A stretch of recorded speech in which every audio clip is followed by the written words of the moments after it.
Moi, je suis dans une période de vie où mon objectif, c'est d'investir en moi et dans ma boîte. En fait, tu pourrais très bien faire des comptes à terme que tu fais renouveler chaque mois. C'est pas interdit. Moi, je recommande quand même 200 000 sur un bon vieux ETF MSCI World. Je pense que en vrai, c'est un peu une réponse de violoniste là que je vais vous faire, mais... Bienvenue sur ce nouvel épisode de Café au verre d'eau. On reçoit comme invité Mathias. Salut tout le monde. Salut Mathias. Anto, comment tu vas ? Super bien. Franchement, on est dans un nouveau décor, nouveau cadre. Et pour la petite anecdote, c'est Mathias qui, il y a 2-3 ans, nous avait dit mais les mecs, si vous voulez faire de l'argent, il faut investir dans des studios de podcast. Conclusion, c'est pas notre studio de podcast. Ils m'ont pas pris au sérieux. On l'a pas pris au sérieux, mais franchement, il avait des bonnes idées parce que franchement, le studio est vraiment top.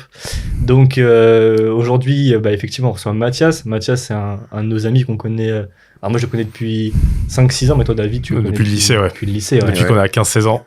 Exactement. On était en classe en première, tous les deux. J'avais pas encore mué.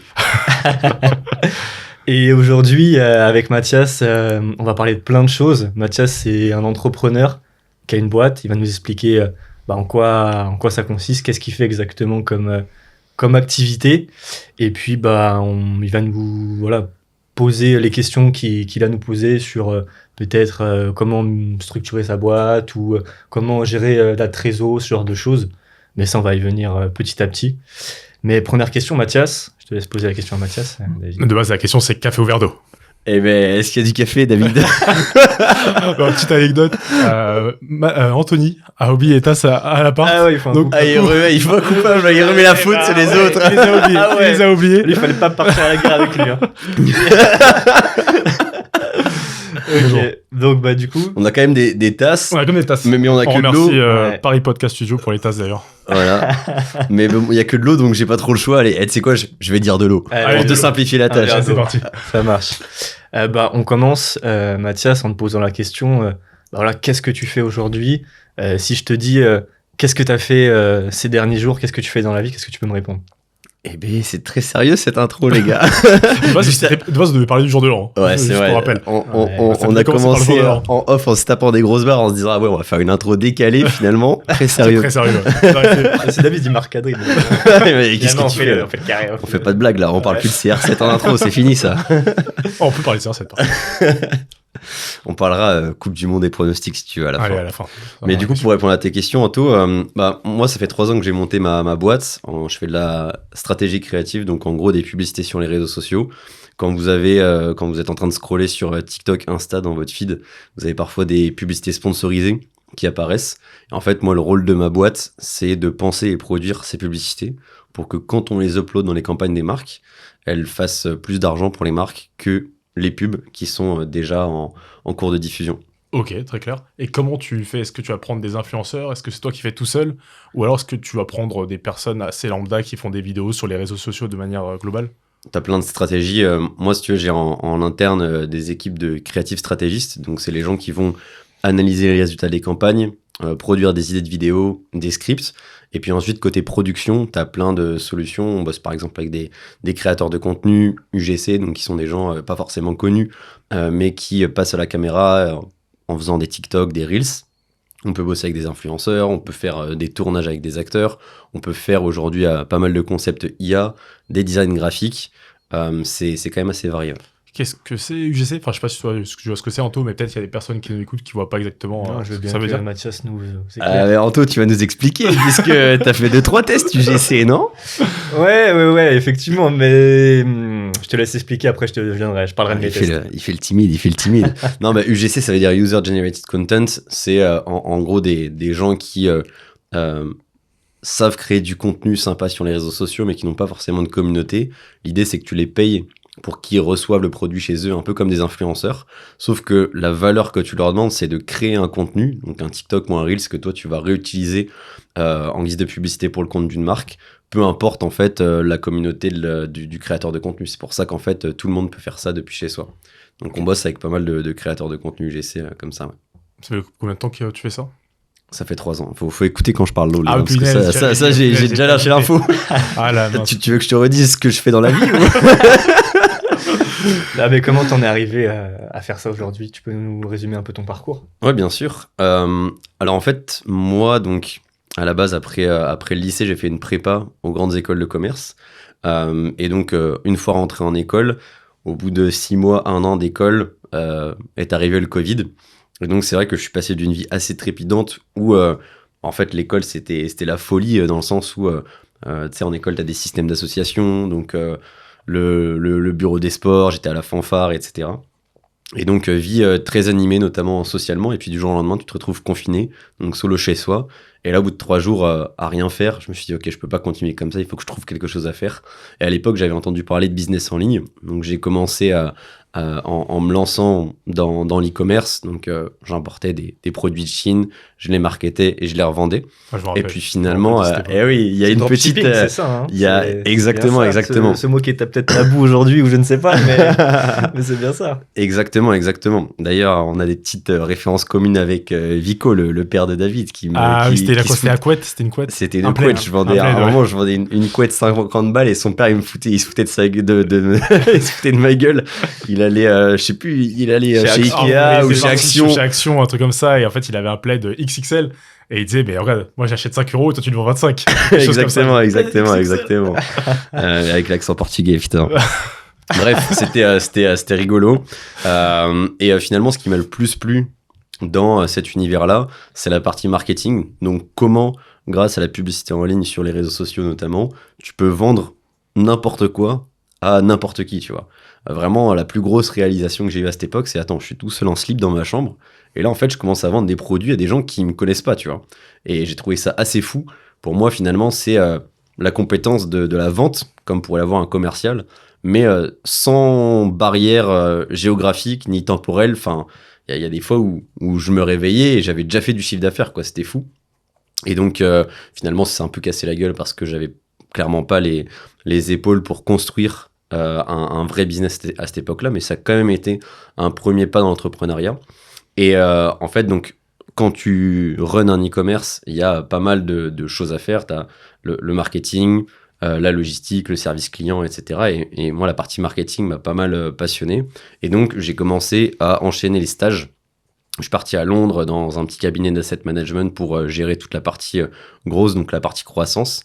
Ensuite, je suis allé à Paris dans une grosse agence Social Ads, qui était spécialisée dans la publicité sur les réseaux sociaux. Et là, en fait, j'étais stagiaire et comme j'étais assez bon sur mon champ de compétences du marketing et de la publicité en ligne, en fait, rapidement, je suis remonté sur la gestion de clients en autonomie. Donc, j'ai géré les comptes de marques comme AXA, par exemple, à l'échelle internationale. Donc, c'était hyper intéressant. J'étais en stage, j'avais une stagiaire aussi, parce que j'étais vraiment bon dans ce que je faisais, puisque j'avais fait le métier en investissant mes propres sous à l'époque. C'est marrant ça qu'un stagiaire et une stagiaire quand même. Ah C'est la ouais, première fois que j'entends ça personnellement. C'est la petite anecdote. Non, mais franchement, cette période, c'était trop bien. Et puis, en fait, un jour, cette agence en question nous a expliqué à nous, les consultants, que voilà, il y avait une période de difficulté pour la boîte et qu'il fallait qu'on commence à prospecter, donc à trouver des clients. Et là, en fait, moi, à l'époque, j'étais plutôt fauché puisque, en fait, la partie business, e-commerce que j'avais fait avant, c'était un petit peu écroulé comme ce que je vous ai expliqué. Et donc, j'étais payé 800 balles par mois en stage et j'avais un loyer à 700. Donc, clairement, je vivais sur mon prêt étudiant. Le prêt étudiant, il fondait.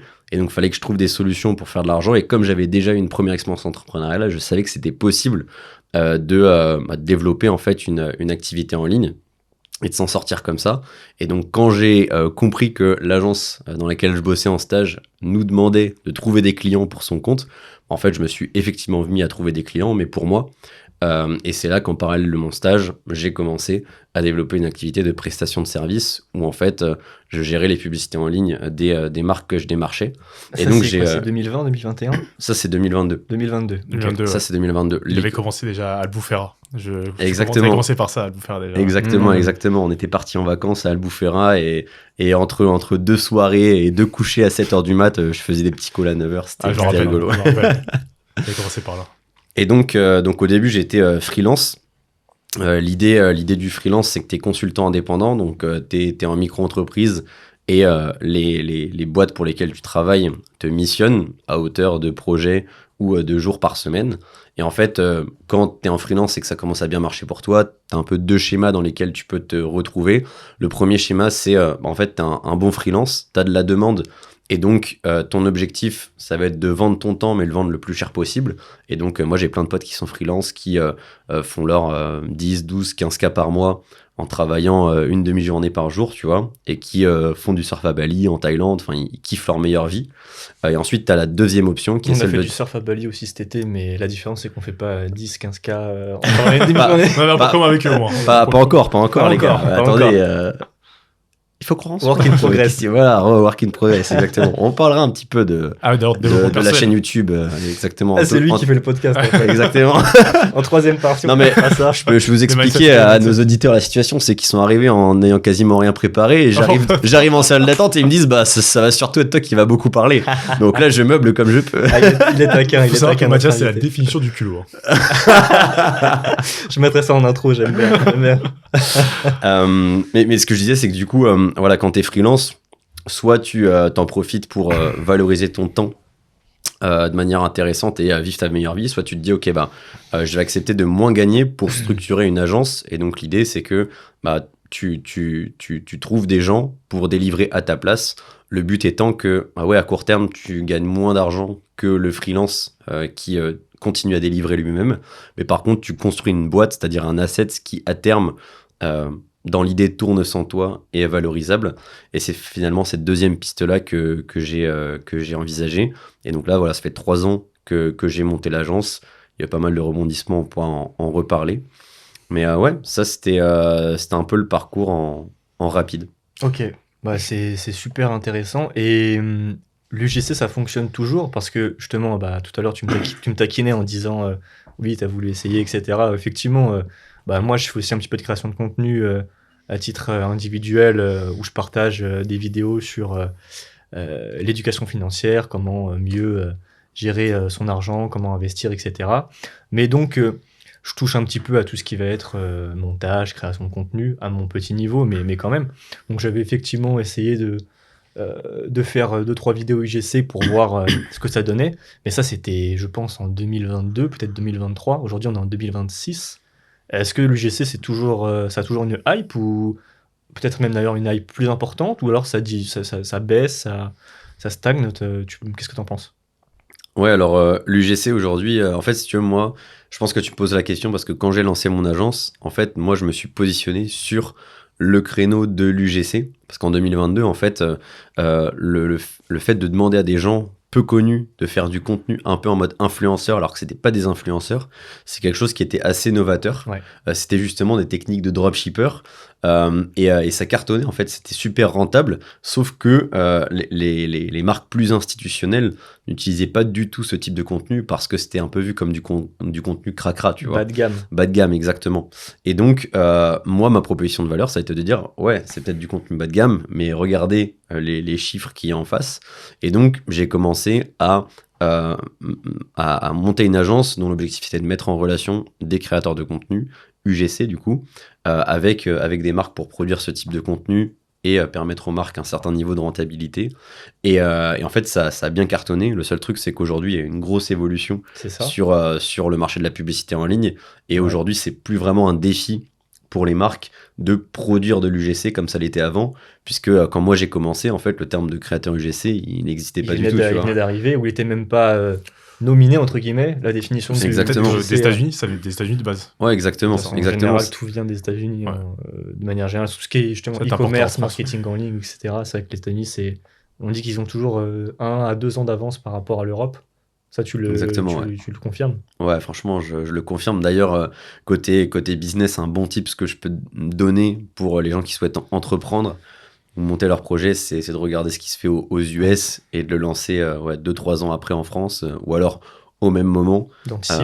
Ils ont Ouais, de l'avance par rapport à la France. Ouais. exactement. La Chine aussi, peut-être. T'en penses quoi, La Chine, en fait, le truc, c'est que c'est une industrie qui est différent très comme différente, marché, tu vois. je pense. C'est une culture très différente. C'est- Je pense que ce qui est intéressant côté Chine, alors je m'y connais pas beaucoup, tu vois, mais c'est surtout sur les process et l'organisation qu'ils arrivent à déployer. Hmm. C'est des gens qui sont super efficaces, mais après, pour ce qui est de prendre des idées business de là-bas pour les implanter ici, c'est pas du tout la même chose. Tu vois, le coût du travail n'est pas le même. Enfin, Ouais. c'est trop Après, là, différent. je trouve que c'est un petit peu en train de changer, parce que quand on voit par exemple les voitures électriques, ils ont confectionné beaucoup de voitures électriques. Beaucoup de voitures de manière globale même, avec notamment Mercedes. Ils ont travaillé avec beaucoup de... BYD, enfin, c'est ça que tu veux dire, Oui, une marque de voitures par exemple, chinoises. BYD Ouais. qui est arrivé et qui est en train d'inonder le marché européen Ouais. et le marché mondial.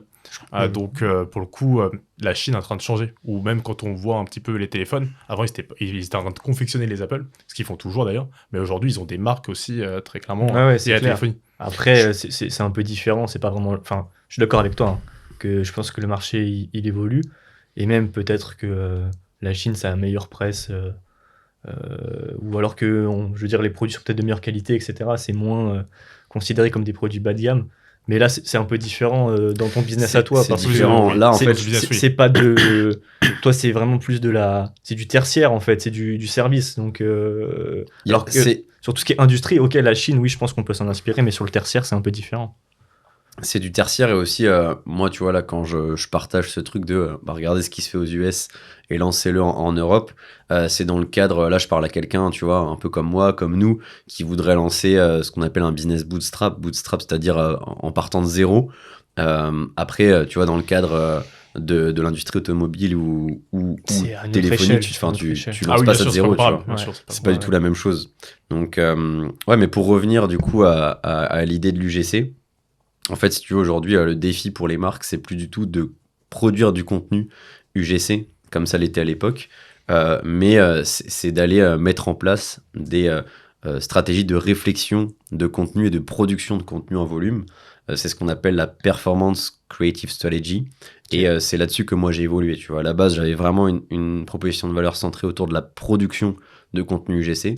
Et puis, plus l'agence a avancé, plus j'ai adapté mon offre à l'évolution du marché. Donc là, maintenant, tu structures les campagnes UGC des boîtes, c'est ça, si j'ai bien compris? Bah, C'est plus seulement UGC du coup. L'objectif, Ok. si tu veux, en fait, Oui, si tu veux, ok. depuis tout à l'heure, je parle de publicité en ligne. Ok. Dans la publicité en ligne sur les réseaux sociaux, tu as deux types de grandes catégories de métiers. Tu as en fait l'achat média, donc c'est la personne qui va recevoir les publicités de la part des agences de prod et qui va les diffuser. Donc pour ceux qui ont déjà fait de la publicité, en fait, comment ça marche sur Facebook, sur Insta, sur TikTok. Nous, en tant qu'utilisateurs, on voit la partie perso, la partie utilisateur des algorithmes, mais tu as aussi toute une partie pro que le grand public ne connaît pas forcément, mais sur laquelle tu te connectes. Et puis là, tu as des grands tableaux sur lesquels tu vas prendre tes vidéos, prendre tes photos, les uploader, choisir une audience, définir un budget. Ok, je veux viser, je sais pas, Ta cible, les viser ta femmes cible, de 50 à 60 ans en région parisienne, par exemple. Et donc, en fait, utiliser les algorithmes pour choisir à qui je présente mes contenus, c'est ce qu'on appelle l'achat média. Et ensuite, tu as du coup la production du contenu qui sont en fait les agences créa qui vont produire le contenu à envoyer à la personne qui gère l'achat média pour run les campagnes. Et en fait, aujourd'hui, il y a un troisième métier qui est apparu, c'est celui de creative stratégiste, c'est-à-dire c'est la personne qui va parler avec la personne qui gère l'achat média pour comprendre quels sont les contenus qui fonctionnent. Et donc le creative stratégiste, derrière, il va donner des guidelines créatives sur la base de la data vue avec le media buyer, donc celui qui fait l'achat média. Il va donner des guidelines aux agences créa qui prodent les contenus, tu vois.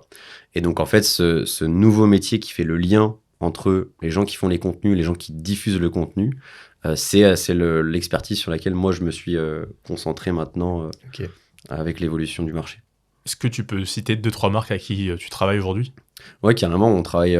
Moi, la plus grosse référence qu'on ait, c'est Sephora. Ok. Je pense que les gens connaîtront. Après, on bosse avec pas mal d'applications, de startups. Par exemple, Bitstack, justement, qui est une Sur la boîte crypto. dans le domaine de l'investissement, exactement. J'ai un ami qui est fan de Bitstack. Ah ouais? il dit, ah oui, yes, j'ai encore mis de l'argent sur Bitstack, etc. Il se reconnaîtra, je pense. Mais, C'est il- génial ce que tu viens de me faire, parce que là, on va clipper et je vais envoyer ça au client mais oui, et ça va lui faire une créa. il m'a dit oui, je suis en liste d'attente pour avoir la carte Bitstack parce qu'ils lancent leur carte, je crois, leur carte bancaire, crypto, enfin quoi que ce soit. Donc apparemment, il y a tellement de demandes qu'il y a des listes d'attente. Ils font quoi exactement, les gars? Parce que personnellement, je connais pas du Bah, tout. moi, je connais. Enfin, Mathias, vas-y, tu peux en parler parce que tu connais. Ouais, bien sûr. Avec eux, donc, En fait, Bitstack, c'est une boîte qui te permet Attends, je reprends parce que là, je vais isoler ce passage et on va en faire une pub pour Bitstack. Bitstack, c'est une application qui te permet d'investir simplement en Bitcoin. Et en fait, ils ont été particulièrement connus parce qu'ils ont développé une feature sur l'application d'arrondi à l'euro supérieur. Donc, tu vois, imaginons que tu vas consommer ton café ou ton verre d'eau dans un bar. Ton café, je sais pas, c'est 1,70. Mais en fait, tu vas payer 2 euros et les 30 centimes de différence, ils sont investis directement en Bitcoin. Et donc, c'est avec cette fonctionnalité-là qu'ils ont particulièrement été connus. Et du coup là, Anto, tu disais que t'as ton pote qui est tout excité d'être en liste d'attente pour... Ouais, parce qu'ils développent des cartes bancaires spécifiques Bitstack. Je connais pas leur proposition de valeur, mais j'imagine qu'il doit y avoir du cashback, enfin, ce genre de choses. Donc non, c'est une boîte qui est assez connue. Enfin, effectivement, le concept est intéressant. Ça te permet d'investir passivement, en fait, Exactement. en crypto, en Bitcoin. Vous êtes comment, les gars, côté crypto? Qu'on compare l'investissement, là, c'est quand même Moi, votre ça domaine. te poser des questions. Ah ouais, mais attends, là, on va te poser des questions juste après. On peut prendre une hôtel de perches, là. sortie, puis après revenir sur l'autoroute. Tu veux répondre? Franchement, Toi, je sais que t'es un gros investisseur crypto. Ah mais j'ai toute ma fortune sur les cryptos. C'est vrai? Non, vraiment très très peu. Très très peu. J'essaie de mettre sur des petites cryptos, mais vraiment des petits montants. Et je me dis, si j'ai un effet Bitcoin à un moment donné, peut-être que ça va percer. Et donc grâce à ça, je pourrais engendrer pas mal de cash. Donc j'investis personnellement sur la crypto Cardano, que tu vas peut-être connaître, Anto, comme ça. Ouais. Mais je crois que je suis pas fait pour les cryptos. J'ai investi sur cette année, là, en 2025. Et c'est parti un peu aux cacahuètes. J'ai une belle baisse. Au niveau du marché de la crypto, le Bitcoin a fait moins 6% cette année. Donc personnellement, je trouve que c'est vraiment alternatif. Et vraiment pas mettre plus de 5% de son patrimoine sur les cryptos. Fais attention avec tout ce que tu nous dis, parce qu'aujourd'hui, il y a des kidnappings pour les gens qui ont des cryptos. Donc, Vu les montants que j'ai, ça va j'espère qu'il aller. t'arrivera rien, parce Vu que les montants tu que j'ai. seras responsable sinon. Et non, moi, c'est pareil, j'investis un petit peu aussi. J'ai diversifié sur 7-8 cryptos différentes. 20% Bitcoin, 20% Ethereum. Et puis après, 50-60% divisé en 5-6, ce qu'on appelle les altcoins. C'est des cryptos alternatives au Bitcoin. Mais c'est de l'argent que je laisse, je touche pas. Quand Trump a été élu, j'ai fait x2. J'ai rien touché. Aujourd'hui, j'ai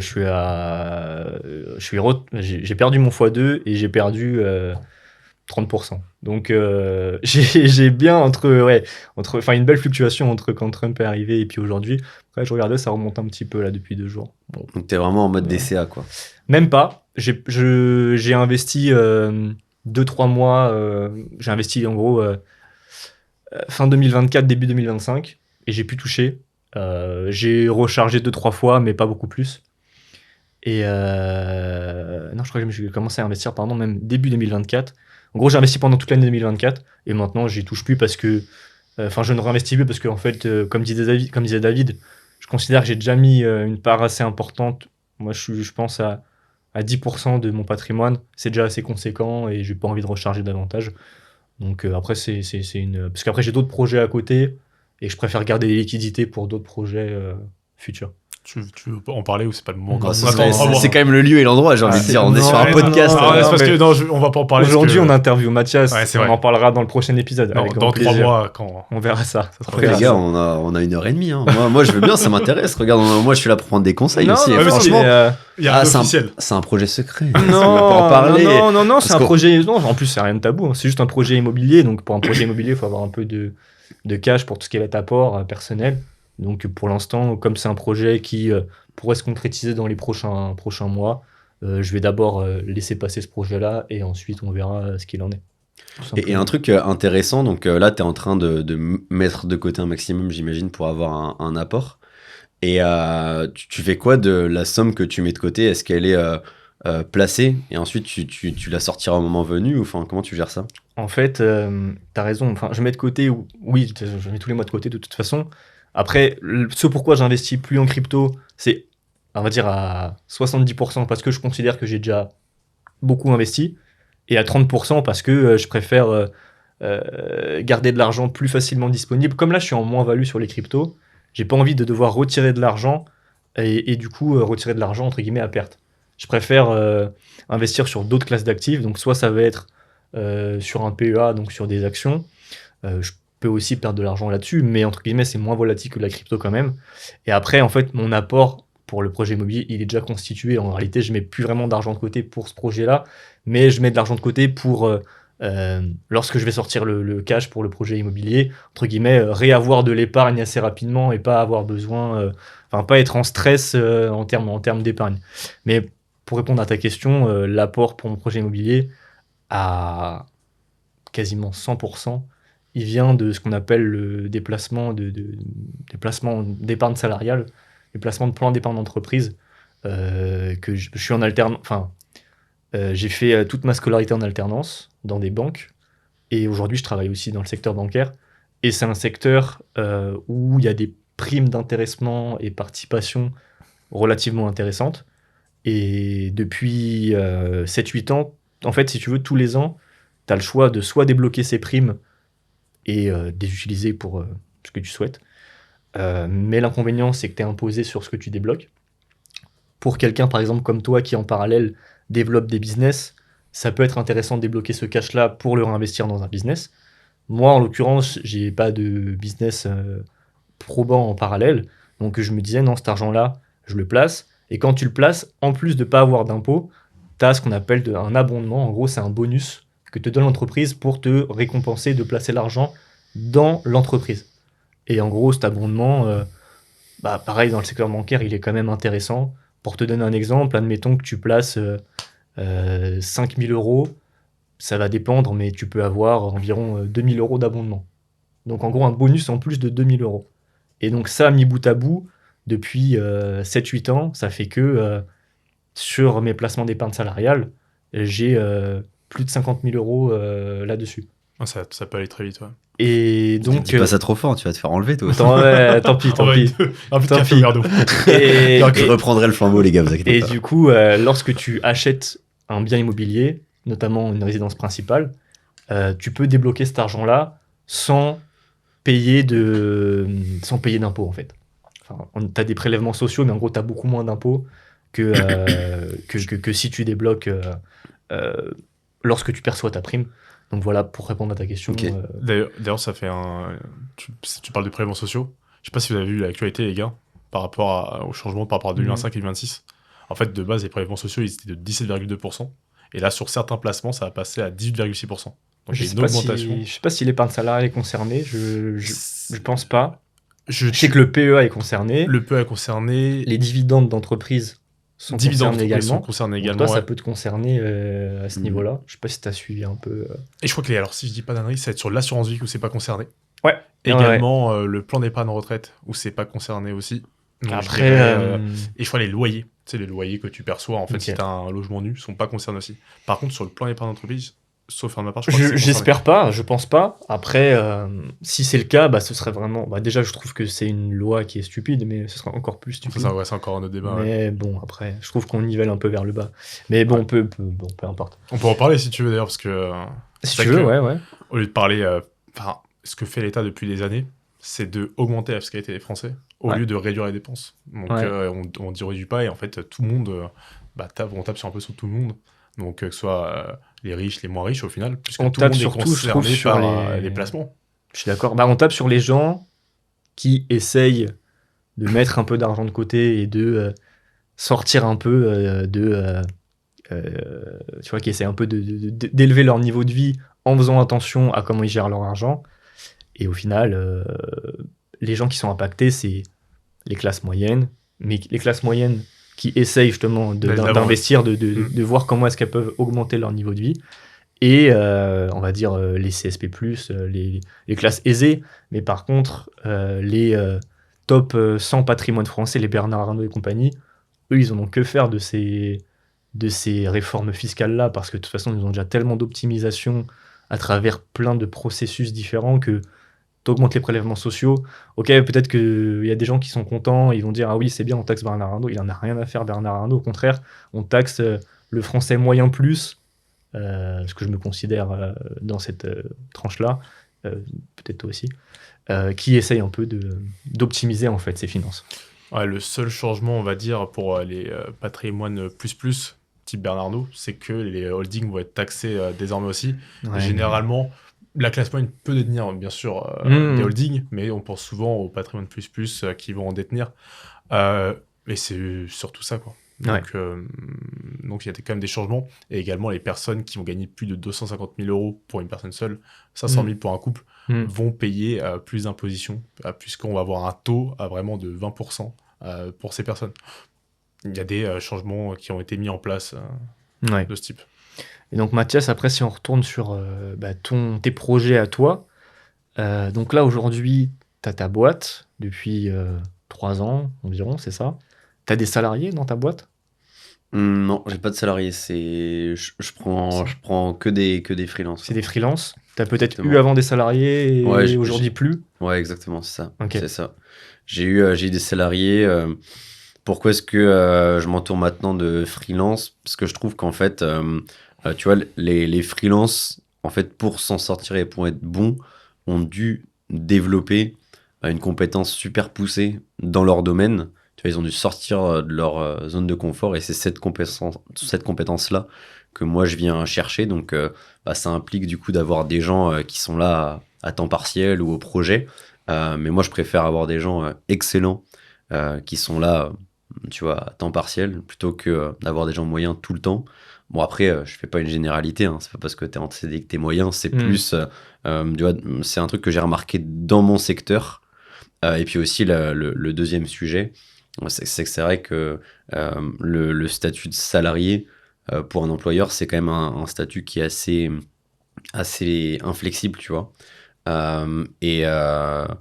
Donc voilà, pour ces raisons, j'ai une team de gens plutôt freelance. Ouais. Et tu collabores avec combien de personnes? Alors, il y a une dizaine de personnes avec qui je fais des collaborations régulières. Et après, franchement, il y a des dizaines de personnes. Hein. Tu vois, par exemple, les créateurs de contenu. Dans notre communauté, donc la communauté de l'agence, on a plus de 700 créateurs de contenu qui vont être staffés au projet en fonction des publicités qu'on a besoin de sortir. Pareil pour les monteurs, les designers. Il y a peut-être, tu vois, une dizaine de personnes au global aussi. Donc, ouais, ça commence à faire. Il y a pas mal de monde. Ok. Est-ce qu'on ne reviendrait pas au sujet principal, t'aider sur tes finances personnelles? Mais la question qu'on se posait et que tout le monde se pose, c'est comment tu gères tes finances personnelles aujourd'hui? Combien tu te rémunères? Comment tu épargnes aussi, d'un point de vue personnel? Et est-ce que tu épargnes avec ta société? Ok. Bah écoute, moi je suis dans une période de vie où mon objectif, c'est d'investir en moi et dans ma boîte. Parce que, tu vois, je sais qu'on a une stratégie de développement de patrimoine entre vous et moi qui est assez différente, dans le sens où on en a déjà parlé, vous êtes plutôt dans une dynamique d'avoir une source de revenus stable avec vos salaires, d'épargner et en fait de tirer des rendements qui s'améliorent avec le temps via les intérêts composés. Moi, je suis plus dans une dynamique où je me dis, ok, je pense qu'il n'y a aucun placement qui aura un meilleur rendement que une boîte comme la mienne, en forte croissance. Et donc, je fais all-in sur cette boîte. Donc là, en perso, j'ai quasiment rien de côté. Je mets rien de côté. Enfin, j'ai aucun investissement. Pas de bourse, pas de crypto, rien. C'est vraiment tout ce que tout l'argent que je fais retourne dans la boîte. Parce qu'une boîte qui fait 100% de croissance par an, x2, t'as aucun autre investissement, tu vois, qui fait x2. Donc, c'est ma logique. Mon objectif, c'est de structurer la boîte pour qu'elle puisse être revendue. Okay. Et donc, à ce moment-là, me constituer un patrimoine qui, si je remporte mon pari, sera en fait bien plus intéressant que si j'avais passé pas mal d'années à mettre de côté de plus petites sommes. T'as complètement... Enfin, ça, c'est sûr. Comme ça, dit froidement, comme tu viens de le dire. Froidement. Sûr, Je suis pas un mec sympa, Anto, c'est ça que t'es en train de dire? Dis froidement comme un gros connard. Ce que je veux dire, c'est que là, franchement, on peut pas te contredire. Si toi, t'es convaincu, mais on va le contredire plus tard. Mais si toi, t'es convaincu que c'est la bonne solution, effectivement, là-dessus, je dis pas du tout que c'est la bonne solution solution pour toi. Ouais, je suis pas en train de dire ouais les gars. Parce que c'est vrai que parfois, en fait, comme on l'a peut-être pas précisé aux auditeurs, mais on est meilleurs potes, voilà, on l'a dit, on se connaît depuis des années. C'est vrai que des fois, je fais des petites blagues quand vous me donnez des conseils en investissement et que vous me dites ouais, mais ta trésor, place là, tu vas pouvoir gagner 4% par an. Moi, je fais des petites blagues du style qu'est-ce que tu me racontes de 4%, tu vois. Alors que en vérité, j'ai aucun problème avec Enfin, tu vois, le fait d'épargner Ouais. même des petites sommes pour aller jouer sur l'intérêt composé. Simplement, moi, j'ai vraiment ce truc, cette âme d'entrepreneur au fond de moi, Ouais. où en fait, j'ai envie de prendre des risques, j'ai envie de jouer gros. Et ce que je suis en train de faire, je le recommande aucunement Ouais, bien sûr. Et à personne, parce que juste pour conclure, le truc, c'est qu'en fait, si ça passe, trop cool, mon pari gagnant. Mais si ça casse, en fait, toutes ces années pendant lesquelles vous aurez euh, investi petit à petit et être allé chercher du rendement petit à petit, moi, en fait, si ça casse, je finis avec 0 et je dois tout recommencer, tu vois. Et donc, là, c'est moi face à moi-même. Est-ce que ça va passer ou est-ce que ça va casser? Il faut que ça passe, quoi. est-ce que tu parles avec des personnes qui sont dans le même secteur que toi?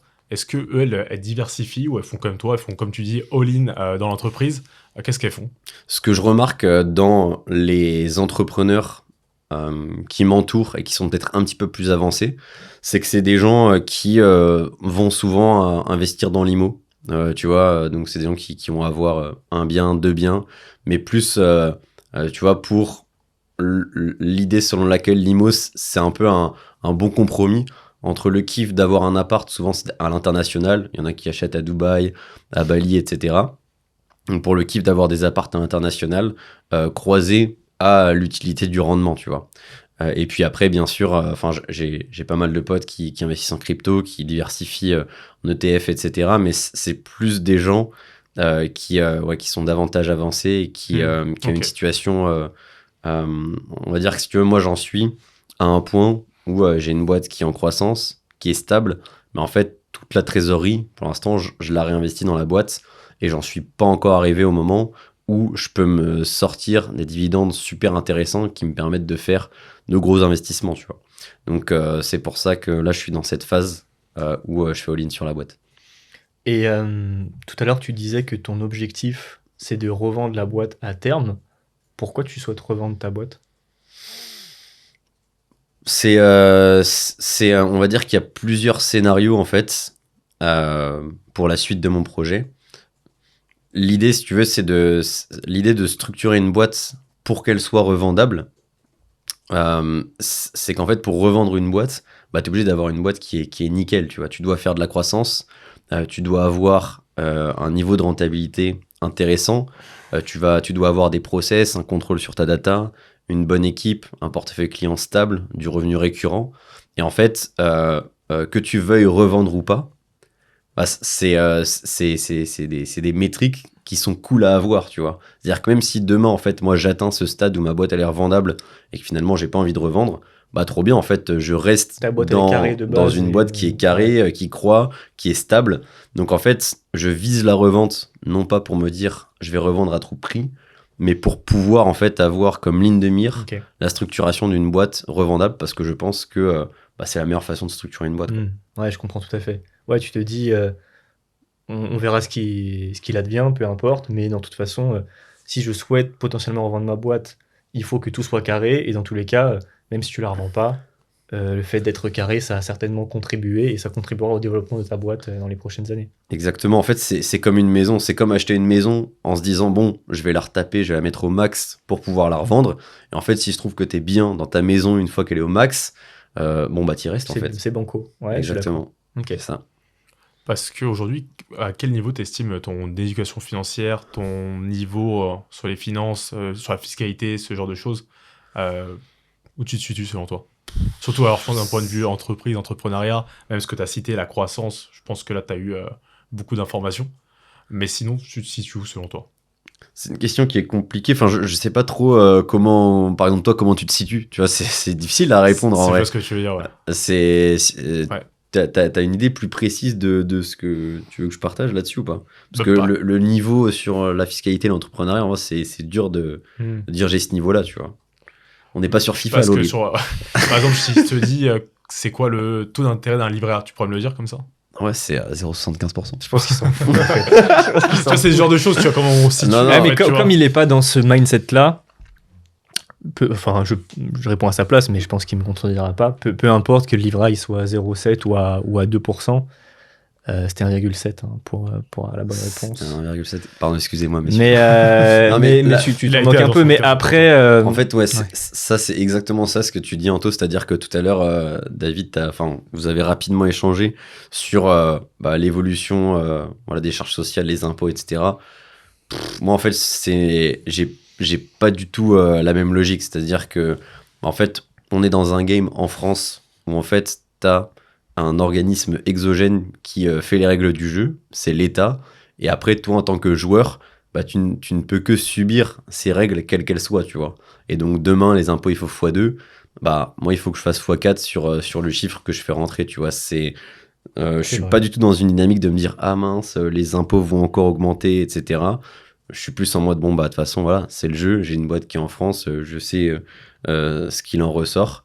Et donc maintenant comment je peux faire encore plus d'argent pour que cette augmentation elle m'impacte le moins soit possible. compensé. Je suis d'accord avec toi, mais par contre, malgré tout, même si tu as raison, on est tributaire de ce qui est décidé par l'État, par le ministère des Finances, etc. Malgré tout, il y a quand même des dispositifs qui te permettent d'optimiser ta gestion financière, que ce soit d'un point de vue professionnel ou d'un point de vue particulier, à titre individuel.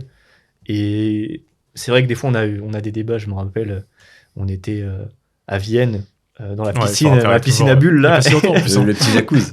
dans le jacuzzi, exactement.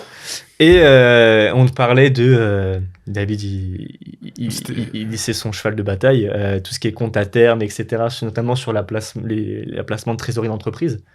Et tu disais, mais quel intérêt? Je suis d'accord avec toi par rapport à ton mindset, quel intérêt? Mais malgré tout, si tu as de la trésor qui est, je sais pas moi, sur un compte courant d'entreprise qui est destiné à un investissement futur dans 6 mois, 1 an, quel intérêt tu n'as pas à te dire, ok, mais malgré tout, cette trésor, si je peux gagner, si admettons j'ai 50 000 euros de côté, et si j'ai un minimum d'effort à faire juste pour me dire, bah tiens, où est-ce que je peux la mettre? Peut-être que ces 50 000 euros, ils vont te rapporter 5 000 euros. Et au final, c'est clairement dommage de ne pas en profiter. Ouais, clairement. Toi, tu me disais que tu avais plus de 100 000 euros. Enfin, quel montant tu as justement Tu veux pas le 06 Thomas Daroc, toi, pendant que tu y es? Quel montant as-tu sur la... Non, oui, Compte de dépôt, j'ai plus de 6 chiffres de trésor. Après, je reste discret là-dessus, tu vois. Tu peux dire entre 100 000 et 200 000. Bah, plus de 6 chiffres, bon après, voilà, peu importe au final. Mais en tout cas, oui, c'est sûr que je vois tu ce que... vois, t'as des paramètres que tu peux optimiser sans que ça te demande de passer 1 heure par jour là-dessus, qui malgré tout te permettent de générer de l'argent facile en fait. Ouais, mais est-ce que je ferais à ta place personnellement déjà penser court terme? Je sais que tu vas payer tes freelancers, si j'ai pas compris. Tu les payes tous les mois? Ouais, c'est ça, il y a des facturations tous les mois. Tu les payes tous les mois. Mais en fait, tu pourrais très bien faire des comptes à terme que tu fais renouveler chaque mois. C'est pas interdit. Et en fait, un compte à terme sur un mois, tu vas peut-être me dire c'est pas beaucoup.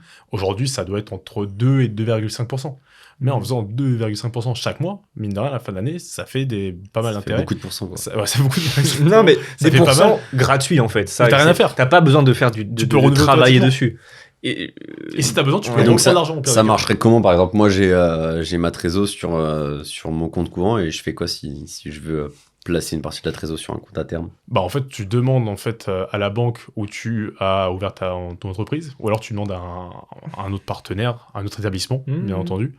Tu regardes ce qui se fait sur le marché et tu vas prendre la proposition qui te va le mieux. Toi, tu pourrais faire par exemple un renouvellement chaque mois ou tous les 2 mois, je sais pas ce que tu en penses. Et si tu as vraiment besoin de la somme, tu reprends une partie. Ça, c'est pour la vision court terme. Après, en fonction du montant que tu as, tu pourrais même avoir une vision moyen terme où tu chercherais plutôt un 8, voire 10% par an. C'est possible. Maintenant, ça dépend aussi de ce que tu possèdes et des charges que tu as à régler durant l'année. Mais moi, je pense que très clairement, tu peux envisager le compte à terme d'un point de vue pro. Ouais, clairement. Après, sans être indiscret, tes comptes pro, ils sont dans une seule banque ou t'as des comptes dans différentes banques? Comment ça se passe? Ouais, moi, je suis full banque en ligne. Ah, Je suis... Non mais c'est gueux. Non mais parce que je sais... Moi, je suis au Crédit Agricole. Tu m'as fait penser Et moi, à Denis Brognard. Ah ouais, c'était des Brognard. Non mais je te dis ça parce que banque en ligne. non, peu importe, hein. Je suis ni anti-banque en ligne, ni pro-banque en ligne. Non mais Tu vas te faire virer, là. non, parce que moi-même, j'ai des comptes dans des banques physiques et dans des banques en ligne. Donc, chaque type de banque a ses avantages et ses limites. Mais je croyais que au début, tu étais full banque en ligne et que ça s'était peut-être pas toujours bien passé et que tu avais songé un moment à repasser dans une banque physique. Ouais, j'avais songé à passer dans une banque physique parce qu'à un moment, je m'étais posé la question de lever de la dette. Et c'est vrai que avec les banques en ligne, c'est pas forcément une solution qui est proposée. Mais finalement, c'est une décision que j'ai pas poussée jusqu'au bout. Okay. Donc, en fait, je suis resté en banque en ligne et pour l'instant, ça me convient bien. Donc, pour l'instant, j'ai en fait, j'ai 2 boîtes. Ma boîte principale, c'est une SAS. Okay. Et les parts sont détenues par une holding qui est en SARL. Et donc, pour chacune des boîtes, j'ai un compte différent. Mais c'est le seul niveau de diversification dont je dispose.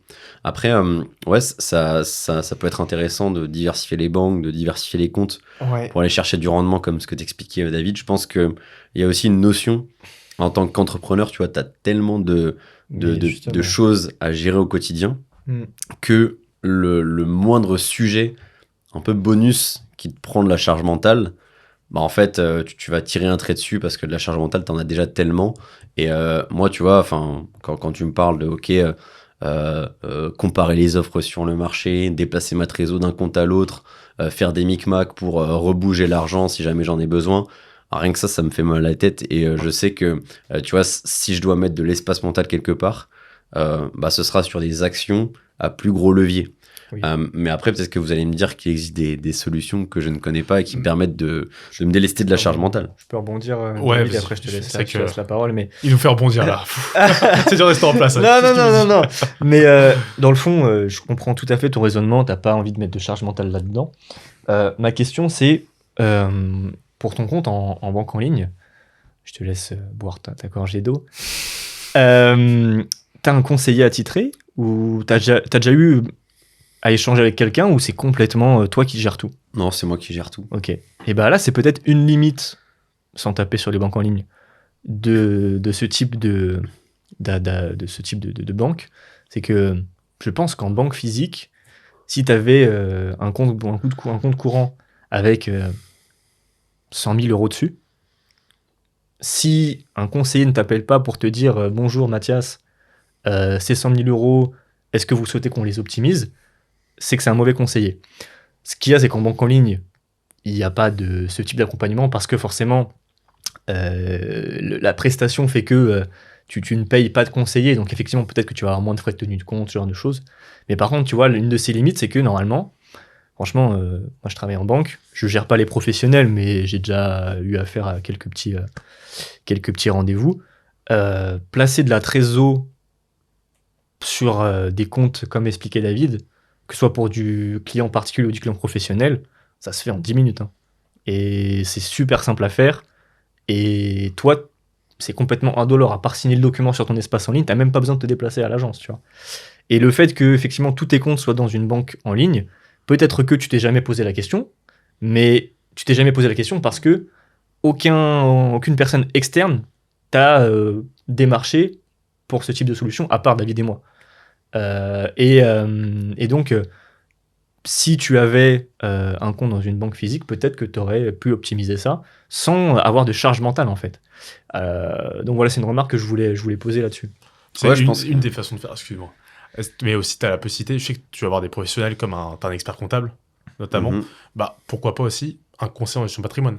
Puisque toi, par rapport à ton cas, tu pourrais très bien voir un conseiller en gestion de patrimoine, et sa rémunération va varier en fonction des conseillers, mais lui, très clairement, il va te suivre de A à Z pour structurer ton patrimoine, que ce soit d'un point de vue pro. C'est lui qui prend la charge mentale, en fait. D'un point de vue perso. Parce qu'après, le perso, on va revenir tout à l'heure, parce que là, on est très centré sur le pro. Donc, oui, très clairement, tu as plusieurs manières de gérer ta trésorerie. Tu as parlé aussi d'actions tout à l'heure, on pourra en revenir. Mais oui, franchement, c'est assez simple pour gérer sa trésorerie aujourd'hui. Ouais, je sais pas l'image que tu as de la chose, mais en réalité, en quelques clics, c'est terminé. Ouais, je pense que j'ai une image qui est peut-être faussée, tu vois, du monde bancaire. Moi, j'ai l'image, tu vois, du coup, de la banque, tu vois, un peu à La l'ancienne. cravate. Voilà, les petits conseils avec la petite cravate, où faut se déplacer en agence, C'est plus vraiment ça, avec, hein. tu vois, enfin, des conseils qui sont peut-être pas non plus toujours à la page. Tu vois, moi, je suis dans un business qui va vite. Je suis dans une industrie où je cherche toujours à repousser les limites du nouveau. Mhm. Et c'est vrai que j'ai pas du tout cette image-là de la banque traditionnelle, mais de ce que vous m'expliquez, c'est une image qui est faussée. En vrai, c'est super intéressant d'avoir votre point de vue là-dessus. Et clairement, je pense que vous avez raison. C'est un sujet sur lequel je dois monter en compétence et me renseigner. Il a parlé d'actions tout à l'heure. Tu serais chaud potentiellement pour investir sur des actions via ton entreprise? Via mon entreprise? Ouais, Ça, c'est de la trésor sur du plus long terme, du ouais. coup. Ah ouais, c'est clair. Ouais. Ouais. Sur plus de 5 ans là. Je pense que, tu vois, pour revenir à ce que je disais tout à l'heure, moi, je suis dans une période où, en fait, ma trésor, elle me sert surtout à financer mon besoin à fond de roulement. Donc, l'idée que, en fait, tous les mois, j'ai des charges à payer. Mes clients, surtout, puisque le portefeuille grandit et qu'on bosse avec des boîtes de plus en plus grosses, en fait, tu as des systèmes de paiement où la boîte te paye à 30 jours. J'ai même des clients, tu vois, c'est 45 jours fin de mois. Mhm. Donc j'envoie une facture là maintenant, début janvier. Elle va être payée, donc fin janvier, 45 jours donc en mars, tu vois. C'est parce qu'ils placent leur trésor sur 45 jours et... Eux, ils ont compris. Ils ont compris, putain, c'est Et pas toi, tu des... dis, en 45 jours, c'est Ah ouais, avec leur exactement. argent. C'est avec les grandes marques type Sephora par Ouais, exemple. exactement, j'imagine, c'est avec Ils les sont grands gros, comptes. donc forcément. Mais c'est vrai qu'il y a de plus en plus de boîtes qui négocient un délai de paiement. Et donc, moi, ma trésorerie, elle me sert pour faire tampon entre le moment où je paye à l'instant T et le moment où je suis payé à l'instant T plus 30. Donc, je dirais que je suis pas encore dans cette position où je peux me dire, allez, let's go, je mets 50 ou 100K en placement et j'y touche plus. Mais clairement, je pense que sur 2026, ce sera un petit peu différent. Donc, en vrai, on se fera un épisode 2 et je vous raconterai comment j'ai placé grâce à vos précieux conseils. C'est un sujet. Ouais. Ça pourrait Et- être pas mal en vrai. Il faut Ouais, qu'ils ouais. prennent, il faut qu'ils prennent le LEI, le LEI que je te montrais tout à l'heure. Ouais, Ça, vas-y, il faut dis-moi. que tu ailles voir ton comptable ou tu ailles directement sur le site de l'INSEE. Ça va te coûter 50 € par an environ. Et c'est grâce à ça que tu vas pouvoir investir sur les instruments financiers via ton entreprise. Sans ça, en fait, tu peux pas investir. Et c'est quoi le LEI concrètement? C'est un terme en anglais. Donc, Vas-y, on va. dis, prononce-le qu'on rigole un petit coup. Je l'ai noté si tu veux, mais comme ça. Et qui va te permettre d'investir sur des instruments, en fait. C'est d'un point de vue légal. Sans ça, Ok. tu Ouais, peux c'est pas une investir. c'est un certification. papier, Ouais, c'est Tu peux un- pas investir dans le monde de la Exactement. bourse, dans ce qu'on appelle Ok. les organismes de placement collectif non plus, que c'est d'un point de vue monétaire ou d'un point de vue action. Tu es obligé de l'avoir. C'est comme une C'est- carte grise pour une voiture, quoi. C'est un peu ça. C'est un Ouais, papier c'est qui ça, t'autorise ouais, à. Voilà. Et l'intérêt du coup d'investir directement la trésorerie de la boîte, c'est que donc j'ai pas besoin de sortir en Oui. fait l'argent de la boîte Ouais, et de subir les exactement. impôts sur le revenu. Ouais. quoi. Parce que je crois que tu te payes en dividende, toi, si j'ai bien compris, ou une partie Non. en dividende. Moi et du une coup partie en c'est salaire. en fait je fais remonter de l'argent de la société fille Ok. à la société mère via des management fees. Ouais, comme une holding, en fait, système de holding. En fait exactement, c'est le système de holding. Ok. Et donc ensuite, voilà, il y en a une partie qui reste sur la holding et l'autre, je me la verse de la holding à mon compte perso. Donc c'est une rémunération, c'est un salaire. Tous les mois, du coup, c'est ça. Ouais, c'est ça Ok. exactement. Et donc je suis imposé sur ce salaire au régime de la SARL, quoi. Et tu te verses combien? C'est alors je facture 6K par mois Ok. de De la boîte principale vers voilà exactement la holding. boîte de la holding à la boîte fille. Ouais, ouais. Et après, je me verse plutôt le minimum de ce qu'il faut pour vivre en salaire net, puisque c'est là où en fait j'ai le plus d'impôts. Et donc là, je me verse un truc comme 2K, quoi. Et donc, ça veut dire que tu as un train de vie, j'imagine, plutôt minimaliste, en fait, par rapport à peut-être ce que tu pourrais te verser en termes de salaire. Est-ce que, justement, toi, quelle est ta vision, justement, de augmenter son train de vie par rapport à l'augmentation de son revenu T'étais quelqu'un Mm. d'assez simple, en fait, et tu te dis pas, j'ai besoin de frimer, de flamber, de m'acheter telle chose. Ouais, non, franchement, jusqu'à maintenant, mes postes de dépenses, je pense que c'est le logement. C'est vrai que j'aime bien avoir un appart qui est plutôt sympa. Mais en fait, c'est vrai que moi, ce qui est bien, c'est que quand tu loues un appart et que tu travailles en full remote depuis chez toi, il y a toujours une partie de cet appartement Le pro. qui est Ouais. réservée aux pros. Et donc, Ouais. ça te permet d'aller chercher une petite optimisation là-dessus. Deuxièmement, c'est vrai que moi, je voyage beaucoup, tu vois, c'est un peu ça mon kiff.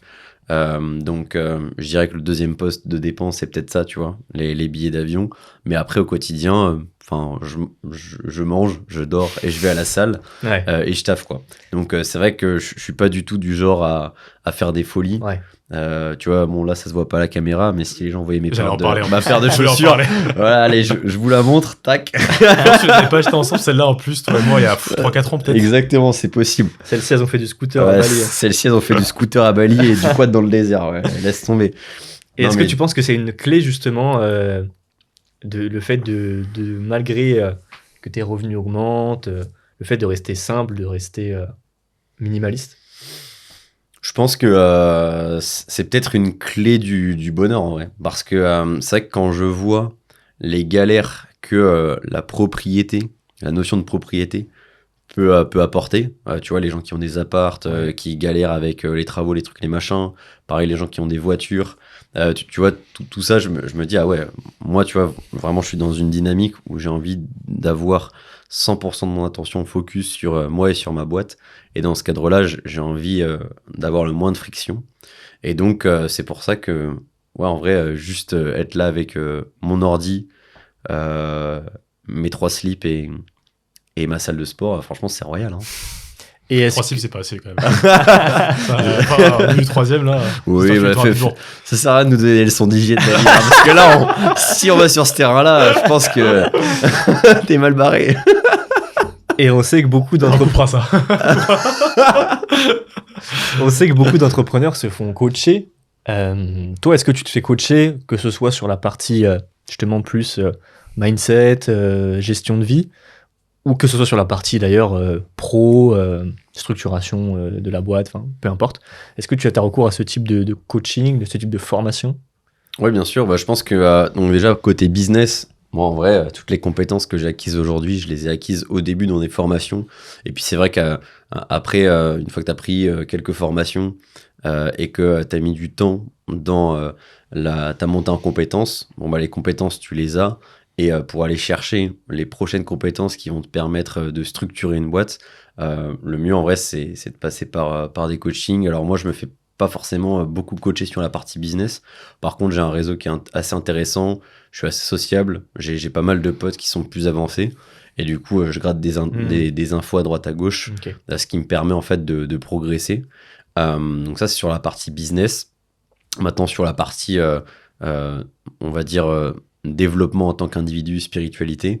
Ouais, cette année, je me suis fait coacher. Et ça a été une super expérience en vrai. Ah ok. Euh, C'était en France ou c'était à l'étranger? C'était en remote. En fait, Ok. j'ai rencontré un gars sur les réseaux qui à la base est dans le fitness. Donc on a échangé un peu sur les réseaux et puis finalement il s'est avéré que au-delà de juste la muscu, le sport, on avait une appétence commune pour les sujets tu vois, de développement intérieur, de spiritualité. Et en fait c'est un gars qui est un peu plus âgé, qui a pas mal pensé ce type de sujet. Et donc avec lui, j'ai pas mal partagé et franchement, oui, il m'a appris des trucs assez intéressants. Donc Ok. cette année, ouais, grosse période de coaching et de croissance sur la partie développement intérieur surtout. Super Donc intéressant. ton argent va aussi dans les formations en plus de te payer toi-même et de payer tes freelancers. Ouais, exactement. Je pense que, alors, dans les formations sur la partie business, je te dis, j'investis pas Ouais. des masses, j'investis plus, tu vois, dans mon réseau, dans le fait de passer du temps avec des gens qui comptent et avec qui on peut s'apporter mutuellement. J'investis aussi beaucoup dans l'expérimentation, tu vois. Donc, ma façon d'apprendre, ça va être aussi de tester. Donc, dès que j'ai une idée en tête, je sais pas, en ce moment, je suis plutôt à fond sur l'IA, qui est assez intéressante à développer sur mon cœur de métier. Bon, bah, je vais payer des mecs pour qu'ils mettent en place des trucs, puis je vois, enfin voilà, c'est de l'argent que je suis prêt à perdre. Si ça marche pas, tant pis. Si ça marche, bah, ça peut être un levier intéressant. Et ensuite, par contre, ouais, ce sur quoi j'investis pas mal en moi, c'est sur la partie plus ouais, coaching, spiritualité et tout ça. Super intéressant. Et vous, les gars, vous faites coacher ou pas? Non, alors... Vous avez fini le jeu, c'est pour ça, pas besoin. Non, mais après, bon, moi, je regarde beaucoup de contenu type dev perso sur Internet, etc., sur YouTube. Je pense que c'est bien, mais que malgré tout, ça a ses limites. Parce que ça reste déjà que à travers du virtuel. C'est pas des conseils qui sont personnalisés, c'est des conseils génériques. Après, voilà, soit ça te correspond, soit ça te correspond pas. Soit tu les mets en pratique, soit tu les mets pas en pratique. Je pense quand même que c'est bien de regarder ce type de contenu, mais c'est vrai que je me suis fait la réflexion il n'y a pas très longtemps. Normalement, t'as fait le tour, tu vois, et les vidéos, c'est toujours les mêmes sujets qui sont abordés, etc. Donc non, je me fais pas coacher individuellement, on va dire. Mais effectivement, ça pourrait être quelque chose de pertinent. En fait, je pense qu'il faut avoir des objectifs en tête et des sujets précis sur lesquels Ouais. tu sais que tu as besoin de levier. Ouais. Toi, tu as des idées de sujets sur lesquels tu te diras, ah tiens, c'est vrai que ça, je sens que je patine un petit peu, est-ce que ça pourrait être cool d'avoir une aide extérieure? Comme ça, j'ai pas grand chose qui me vient en tête. Faudrait que je réfléchisse. Après, moi, j'ai sur la partie, on va dire, du coup, plus business. Comme je t'ai dit, j'ai une chaîne YouTube. Je trouve que ça patine un peu depuis quelques mois et je sais pas exactement quoi faire avec. Est-ce que je change de thématique? Est-ce que je continue à creuser là-dessus? Donc sur la thématique de l'éducation financière, j'ai mis en place un accompagnement en fait que je propose aux personnes qui me suivent. Mais j'ai mis ça en place à mon niveau. Donc peut-être que ce serait intéressant d'avoir le regard extérieur de quelqu'un, mais qui s'y connaît vraiment, parce que tu demandes aux copains qui n'ont pas spécialement de compétences là-dedans. C'est intéressant d'avoir leur retour, mais est-ce que c'est pertinent toujours? Je ne sais pas. Là, tu parles de moi, là. Non, non, parce que toi, justement, t'es dans ce domaine-là, donc c'est intéressant d'avoir... Enfin, de toute façon, c'est intéressant d'avoir le retour de tout le monde.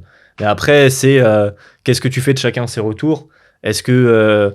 moi, des fois, je suis un peu têtu, donc le retour que va me faire la personne... Ah oui, c'est vrai ça. En fait, comme moi, j'ai pris du temps à créer ce truc-là, et je me dis, non, mais ce que j'ai créé, j'ai fait ça avec... voilà, j'ai pris du temps, j'ai réfléchi, etc. J'ai tendance à me dire, bon, bah, ce que j'ai fait, c'est bien, tu vois. Et l'avis externe, pourtant, l'avis extérieur, je le demande.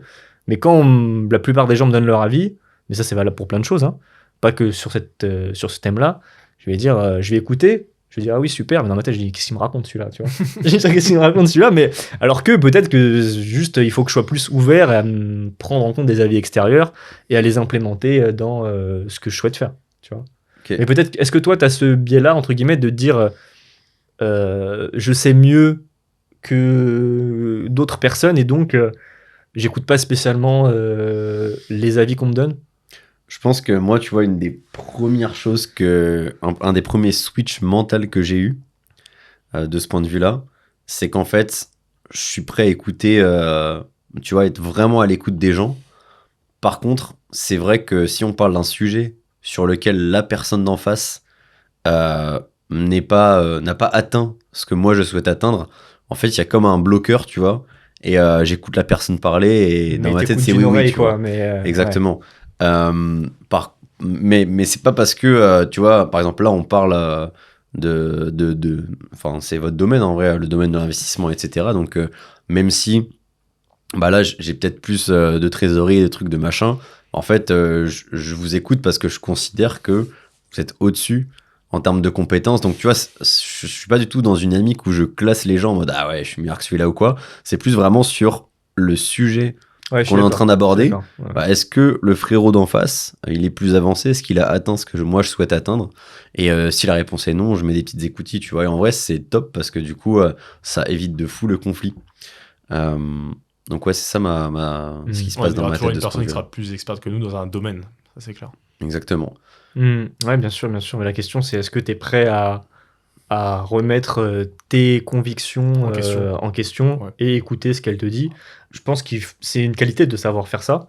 Après, effectivement, je pense qu'il faut savoir le faire, mais peut-être sur des sujets précis, avec une personne précise, et pas, tu vois, si je parle de mon projet de business à mon père, il a plein de compétences, plein d'expertise, mais pas sur ça au final. Donc effectivement, c'est peut-être pas pertinent d'écouter son point de vue sur ce sujet précis. Je pense que disons que les infos sont à sélectionner, tu vois. Ouais. Par exemple, moi, c'est vrai que mon père, ça lui arrive de me donner son avis sur mes sujets business. C'est vrai que je mets mes petites écoutilles parce que du coup, il n'a pas atteint ce que moi je souhaite atteindre. Mais par contre, je sais que là où il est plus expérimenté, bah, c'est sur l'expérience de vie en vrai. Ouais. Et donc, c'est vrai qu'il y a certaines remarques, tu vois, qui sont pas des remarques d'une personne qui prend le rôle d'un pseudo-businessman, mais qui sont des remarques de quelqu'un qui a vécu 30 ans de plus que toi.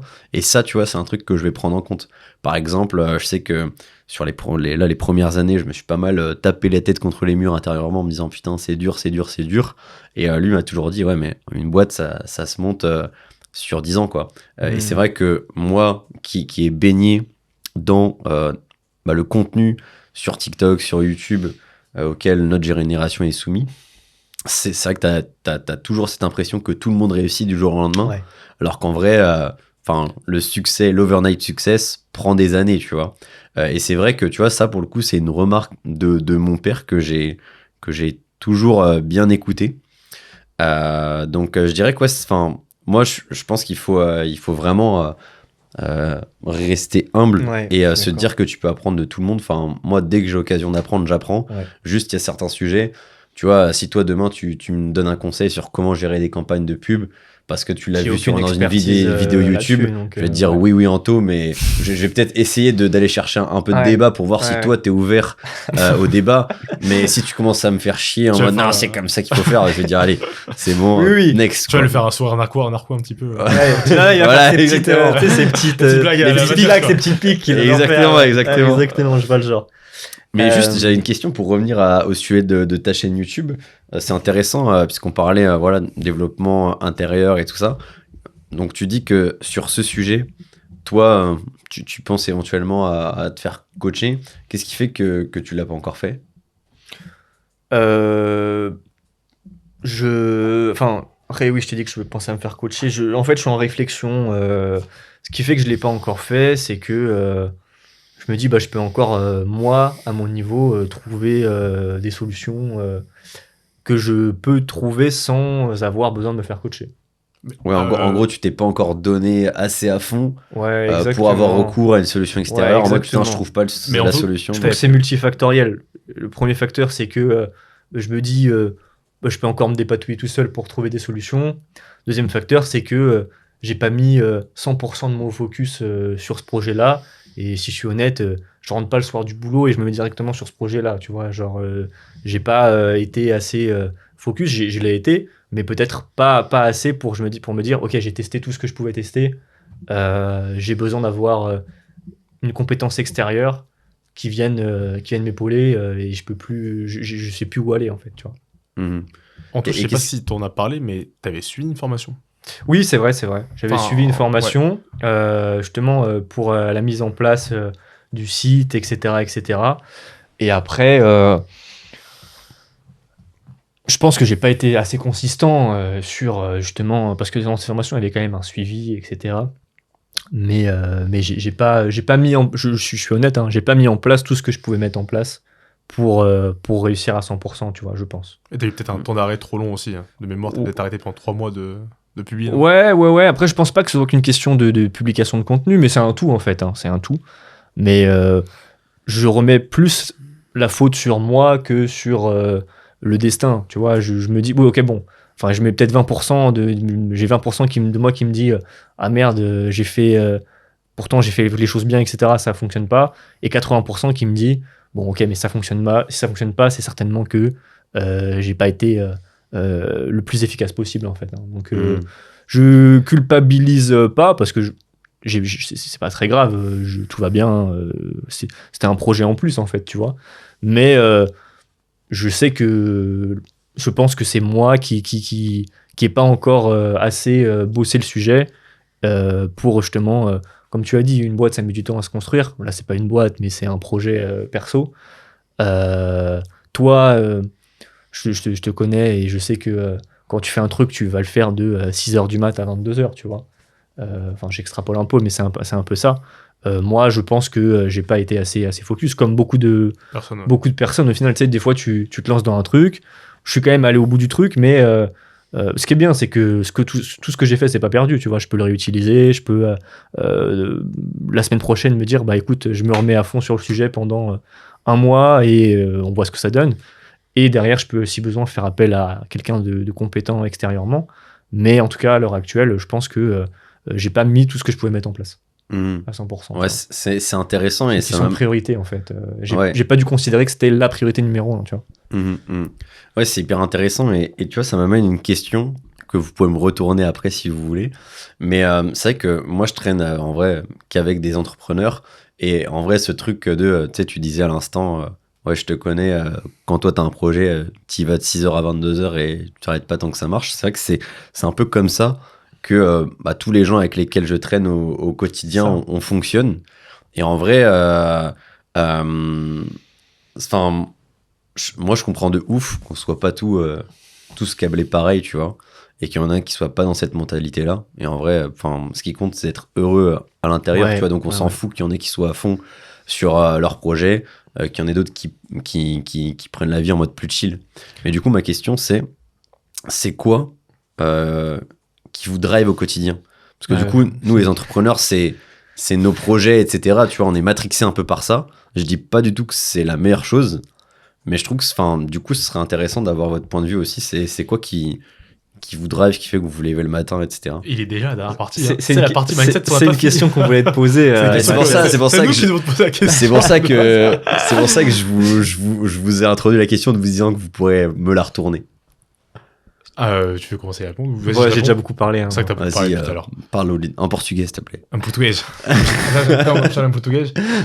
C'est une bonne question. En fait, c'est un peu comme la question que je m'ai posée tout à l'heure avec l'éducation financière, savoir son niveau. En fait, je pense qu'il faut se poser un peu comme toi tu faisais certains matins. Tu prends des notes et tu te dis qu'est-ce que je veux faire plus tard. C'est un peu ça. Qu'est-ce qui me rend heureux? En fait, beaucoup de choses me rendent heureux. Est-ce que là actuellement on vit en région parisienne? Est-ce que c'est quelque chose qui me rend heureux? Je ne sais pas. Des fois, je me voyais bien peut-être justement vivre au Portugal, vivre dans Toulouse. La France. Toulouse, pourquoi pas? Dédicace à Jumpy d'ailleurs. Ou ailleurs. Donc il y a déjà de ça. Ou vivre avec les bonnes personnes. Donc après, bien sûr, les proches, c'est une grande importance pour moi, comme bien sûr vous, les amis, mais également la famille. Tout ça en fait. Donc après, aujourd'hui, je suis salarié en banque comme Anto, dans le domaine de la gestion de patrimoine. Ça me plaît. Donc après, à voir à plus long terme. Donc pour l'instant, ma vie me plaît complètement parce qu'en fait, si tu veux, chaque année, j'essaye de faire des projets, des objectifs. À titre d'info, l'année dernière, j'ai acquis des caves. En fait, des caves sur Paris, juste à côté d'ailleurs, qu'on loue avec un ami à moi, un associé.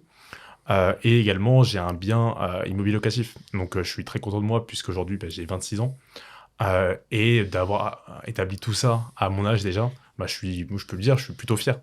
Mais j'ai toujours cette envie d'aller de l'avant et de faire encore plus. Donc, être de l'avant, donc avoir plus de compétences, apprendre. Donc, c'est ce que j'essaye de faire. Tu avais posé la question tout à l'heure, est-ce que vous avez suivi des formations, les gars? Pour le coup, moi, j'ai suivi des formations en lien avec mon domaine. Parce qu'en fait, j'ai fait un master en gestion de patrimoine où je trouvais que ça manquait le côté entreprise, justement. Donc, qu'est-ce que j'ai fait? J'ai fait une certification avec HEC dans le domaine de la finance d'entreprise. Comme ça, en fait, ça me permet de parler aussi avec des entrepreneurs, de pouvoir comprendre l'analyse financière, la structure et l'évaluation d'une société. Des choses que j'aurais pas pu avoir si j'avais pas suivi tout ça. Donc, l'objectif, en fait, c'est d'aller de l'avant et de monter en compétences. Je suis pas quelqu'un pour l'instant qui recherche le revenu. Il y a beaucoup de personnes qui se disent « Ah, mon but, c'est de gagner, 100K, 200K à l'année. » Pour l'instant, c'est pas ça mon but. C'est vraiment de grandir en compétences. Est-ce que je serai toujours dans le même domaine dans 10 ans, dans 15 ans? Je ne sais pas encore. Mais en tout cas, c'est d'être heureux. Et aujourd'hui, je peux le dire, je suis heureux. Ouais, c'est intéressant. C'est-à-dire qu'en fait, ce que tu cherches, c'est un quotidien stable, ponctué de projets.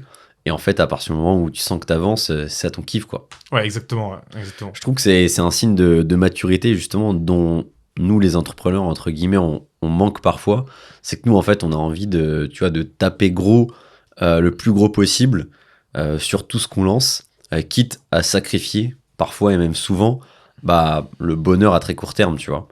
Et franchement, j'ai l'impression que c'est un peu comme une maladie, tu vois. Moi, je sais qu'au fond de moi, En vrai, ce qui me drive beaucoup au quotidien, c'est l'ego, tu vois. C'est le fait de me prouver à moi-même que je suis capable d'atteindre les objectifs que je me suis fixés, des objectifs, tu vois, super ambitieux. Mais pour le coup, pourquoi je dis que c'est un peu comme une maladie? Parce que je suis pas vraiment sûr que ce soit la clé du bonheur que d'aller chercher des trucs de fou et de se buter de 6h à 22h jusqu'à ce que tu y arrives, tu vois. Et d'ailleurs, nombreux sont les entrepreneurs qui, lorsqu'ils arrivent à atteindre les objectifs qui s'étaient fixés, bah en fait tombent en dépression parce qu'ils te disent ah ouais en fait j'ai passé X années à charbonner là-dessus en me disant ça me rendra heureux alors qu'en fait je peux être heureux dès maintenant, tu vois. Et typiquement quand on parlait tout à l'heure de coaching sur des sujets spirituels, en fait moi je me fais en ce moment coacher pour arriver à développer le niveau de maturité que tu viens d'afficher, par exemple, à te dire moi en vrai ce qui compte c'est d'être heureux là maintenant, de me faire kiffer à travers des projets, pas pour aller chercher tu vois le chiffre, le revenu, le truc, le machin, mais pour le kiff de faire le projet. Ça, je trouve c'est top, tu vois. Et après, c'est qu'on en parlait déjà, toi et moi, assez longuement ces dernières années. C'est vrai que toi, tu es tellement dans ton projet que parfois, tu vois pas souvent tes proches, tes amis, ta famille. Donc, je pense que c'est quelque chose qu'aujourd'hui, tu essaies de travailler désormais. Ouais, c'est clair, Ouais. exactement. Et toi, Anto, qu'est-ce Bah, qui te drive moi, au quotidien? Ouais, effectivement, je vais plutôt rejoindre David. Après, moi, ce qui me drive, c'est moins l'aspect pro comme toi. J'aime bien mon taf, mais... Toi, c'est plus les femmes, quoi. Ouais, c'est ça. Depuis que exactement. t'es brossardo prime, Exactement. voilà. Exactement. Non, moi, franchement, au final, je me rends compte que le plus important, c'est comment tu te sens avec tes proches, avec les gens qui t'entourent. Et en fait, le bonheur, c'est un mot, au final, chacun peut avoir sa définition, enfin, chacun a sa définition. Et moi, c'est plutôt, effectivement, je me dis, quand tu te poses trop de questions, tu te dis, est-ce que ça, c'est bien? Est-ce que là, je suis heureux? Est-ce que là, je suis pas heureux? Enfin, c'est compliqué parce que, par exemple, moi, mon objectif, initialement, c'était de devenir... enfin, ça l'a peut-être toujours, mais c'est de devenir ce qu'on appelle FIRE. En gros, c'est être retraité à 35-40 ans. Et au final, plus je prends en âge, plus je me dis, mais est-ce que ça c'est bien? Est-ce que ça c'est pas bien? Parce que je me rends compte que, en fait, lorsque en fait, on te sort de ton cadre professionnel, en fait, c'est finalement le boulot, ça prend, on va dire, les 2 tiers de ta semaine. C'est assez compliqué, en tout cas pour l'instant, j'ai pas encore trouvé le résultat de occuper tes journées, savoir qu'est-ce que tu vois, c'est comme toi avec le business, le jour où t'as plus de business, bah ouais, mais tu fais quoi en fait? Et ça, je trouve que c'est un débat super intéressant où c'est comme, tu sais, les personnes qui deviennent retraitées, une fois qu'elles sont à la retraite, qu'est-ce qu'elles font? Et j'ai l'impression que les gens qui sont heureux, qui sont vraiment heureux, entre guillemets, c'est des gens qui sont un peu pas dans l'ignorance, mais qui se posent pas ces questions, qui se posent pas la question est-ce que je suis heureux, tu vois? Quand tu te poses la question qu'est-ce qui me rend heureux, est-ce que je suis heureux, bah tu vas toujours trouver ce que t'as pas, ou tu vas toujours te dire ah mais ça je pourrais le faire mieux, ça je pourrais le faire différemment, etc. Et au final les questions qu'on se pose là, qu'est-ce qui te drive, etc., c'est des questions super intéressantes. Mais je sais même pas si c'est des questions qu'il faut se poser pour être heureux. Tu vois ce que je veux dire? Parce que en se posant ces questions-là, tu vas toujours vouloir te dire, bah, tu vois, là finalement, toi, ta définition, elle était bien, parce qu'au final, malgré tout, après, je sais pas si tu te poses ces questions-là au quotidien, ou est-ce que je suis heureux, est-ce que je suis pas heureux? Spécialement. Ou si t'es un peu ignorant. Non, mais Il est ignorant. ignorant, c'est voilà l'exemple. D'homme heureux. ignorant, c'est pas dans le mauvais sens du terme, tu vois, mais je veux dire, au final, c'est peut-être une qualité de pas être toujours perfectionniste, tu vois, en fait, entre le fait d'être perfectionniste sur, je sais pas moi, avoir une routine, faire attention à ce que tu manges, faire du sport, être focus dans le business, bah, peut-être que tu te dis, c'est ce qu'il faut que je fasse, et je pense que dans le fond, vaut mieux ça que aller au McDo et sortir en boîte tous les soirs. Mais je pense que des gens qui sortent en boîte et qui font pas spécialement attention à ce qu'ils bouffent, etc., bah peut-être des fois sont paradoxalement plus heureux que quelqu'un qui va essayer de tout minuter, de tout optimiser. Et au final, c'est pour ça que je pense que c'est un chemin de vie et ta définition de est-ce que je suis heureux, enfin, qu'est-ce qu'il me faut pour être heureux, je pense qu'elle évolue avec l'âge, elle évolue avec tes expériences, elle évolue avec qu'est-ce que tu as atteint.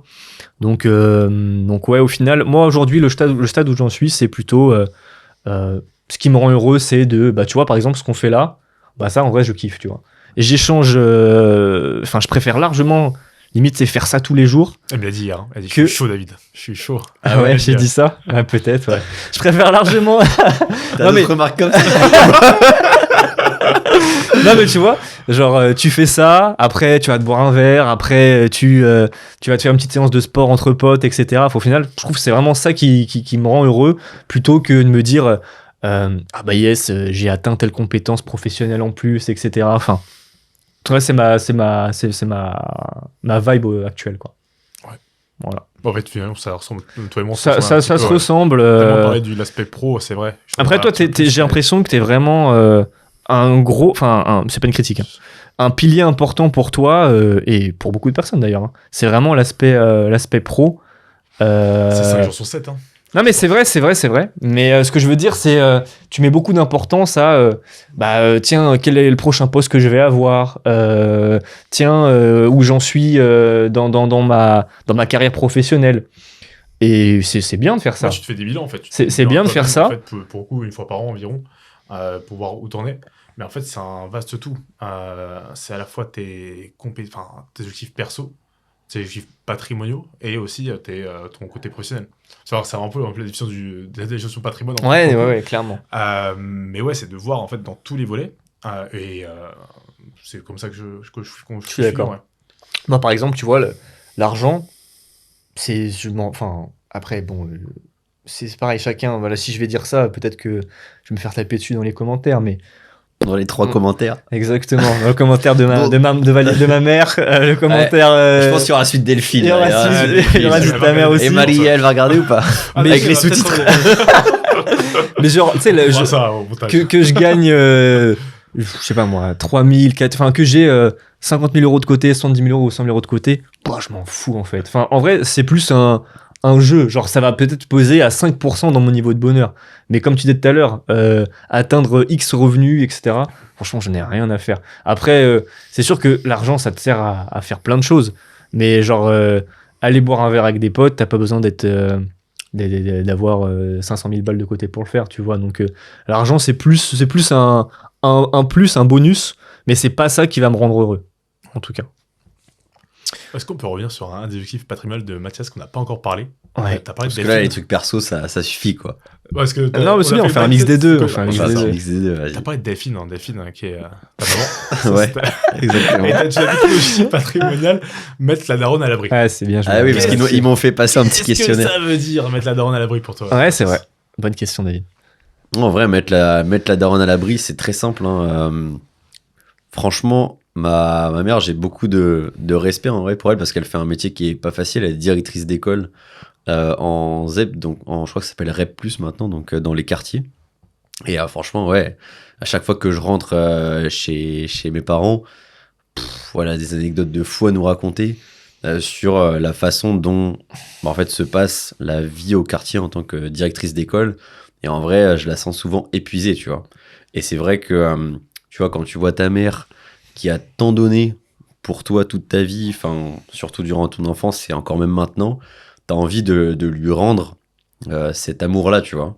Et je sais pas si c'est juste le chemin de pensée que j'ai, mais c'est vrai que moi, un truc qui me ferait kiffer, ce serait de pouvoir lui donner la possibilité, juste de souffler un peu, en fait, grâce à l'éventuel patrimoine que je vais pouvoir aller chercher. Peut-être que c'est pas du tout ce qu'elle veut, hein, et qu'en fait, même quand je serai blindé, que je dirais allez, quitte ton taf et viens partir sous les cocotiers avec moi, en fait, elle voudra rester dans son taf. Mais je pense que la liberté, c'est d'avoir le choix. Et mettre la daronne à l'abri, pour moi, c'est permettre à la daronne d'avoir ce choix-là, tu vois. Est-ce que tu lui prendrais, par exemple, un bien immobilier dans une ville en France qu'elle aime bien, ou à l'international? Enfin, tu n'en as pas parlé encore vraiment avec elle, j'ai l'impression, du coup. Non, c'est plus une vague idée que j'ai comme ça, tu vois. On dit tous quand on se lance dans le business où on veut mettre la daronne à l'abri, mais en fait, ça marche pour le daron, ça marche Bien pour, sûr, oui. ça marche Oui, pour oui, le, oui, ça, continue tout à fait. ça marche pour le petit frère, ça marche pour la grand-mère, tu vois. Pour les c'est vrai copains. Pour les copains aussi, allez, Il c'est m'avait bon. dit, hein. Il m'avait dit pour les copains, ouais. Pour les copains, je dois encore une. Non, mais c'est un mood. C'est un mood. Exactement, ouais. c'est juste l'idée de dire que moi, percer pour percer et faire de l'argent pour faire de l'argent, pour stacker sur un compte en banque, c'est pas forcément mon objectif. Moi, Ouais. mon but, je sais que, tu vois, c'est marrant parce que je me faisais une réflexion récemment dans la relation que j'ai avec mes parents notamment. Et en fait, je réalise que on a tous des langages de l'amour qui sont différents. Et moi, ma façon d'exprimer mon amour, finalement, c'est de permettre aux gens que j'aime de vivre des expériences qu'ils n'auraient pas pu vivre si j'avais pas été là, tu vois. Typiquement, je me souviens qu'un jour, pour les 20 ans de Polo, ou peut-être un peu plus, les 23 ans, je l'avais emmené dans un hôtel 5 étoiles à Barcelone. Et franchement, c'était la folie, Polo. Donc, c'est un de nos très bons potes. Et voilà, Polo, on peut le dire à l'antenne, il est un peu bling-bling. Il aime bien le matériel, etc., quoi. Et donc, quand je l'ai il aime emmené bien les dans- belles choses. il aime bien les belles choses. Et donc, quand j'ai emmené dans l'hôtel 5 étoiles, il était comme un fou. Et ça m'a fait grave plaisir, tu vois, de permettre à mon meilleur pote de vivre cette expérience ensemble. Là, c'est pareil. Enfin, tu vois, j'ai emmené mon équipe en team building récemment. Et ouais, c'est des moments de fou. Donc, tu vois, aller chercher ces moments simples et en même temps un peu exceptionnels avec des gens que j'aime, c'est ça que j'appelle mettre les gens à l'abri, tu vois. Ok. Et donc, il y a le deuxième truc, c'est vrai que, tu vois, que ce soit à mes potes ou à ma famille, bah, sur les premières années de mon activité, on m'a pas mal reproché d'être très focus sur mon activité, quitte à en oublier un petit peu l'essentiel, tu vois, c'est-à-dire les proches.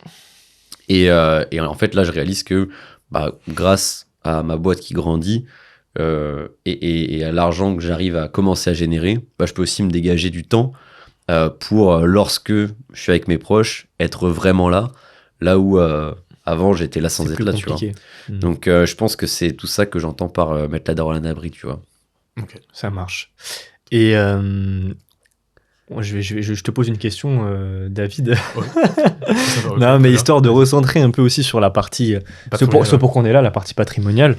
On va te donner un exemple. Admettons que dans 5 ans, j'ai aucune idée de combien ce que tu pourras valoriser ta boîte, mais admettons que tu vends ta boîte 1 million d'euros. 5 millions, 10 millions. Je sais pas du tout, Allez. j'ai pas d'ordre de Allez, grandeur. soyons mais- fous, disons 10. c'est Allez, bon. disons 10 millions. Bon, 10 millions, 10 millions. ouais, ok. T'as d'autres questions? Non, mais ouais.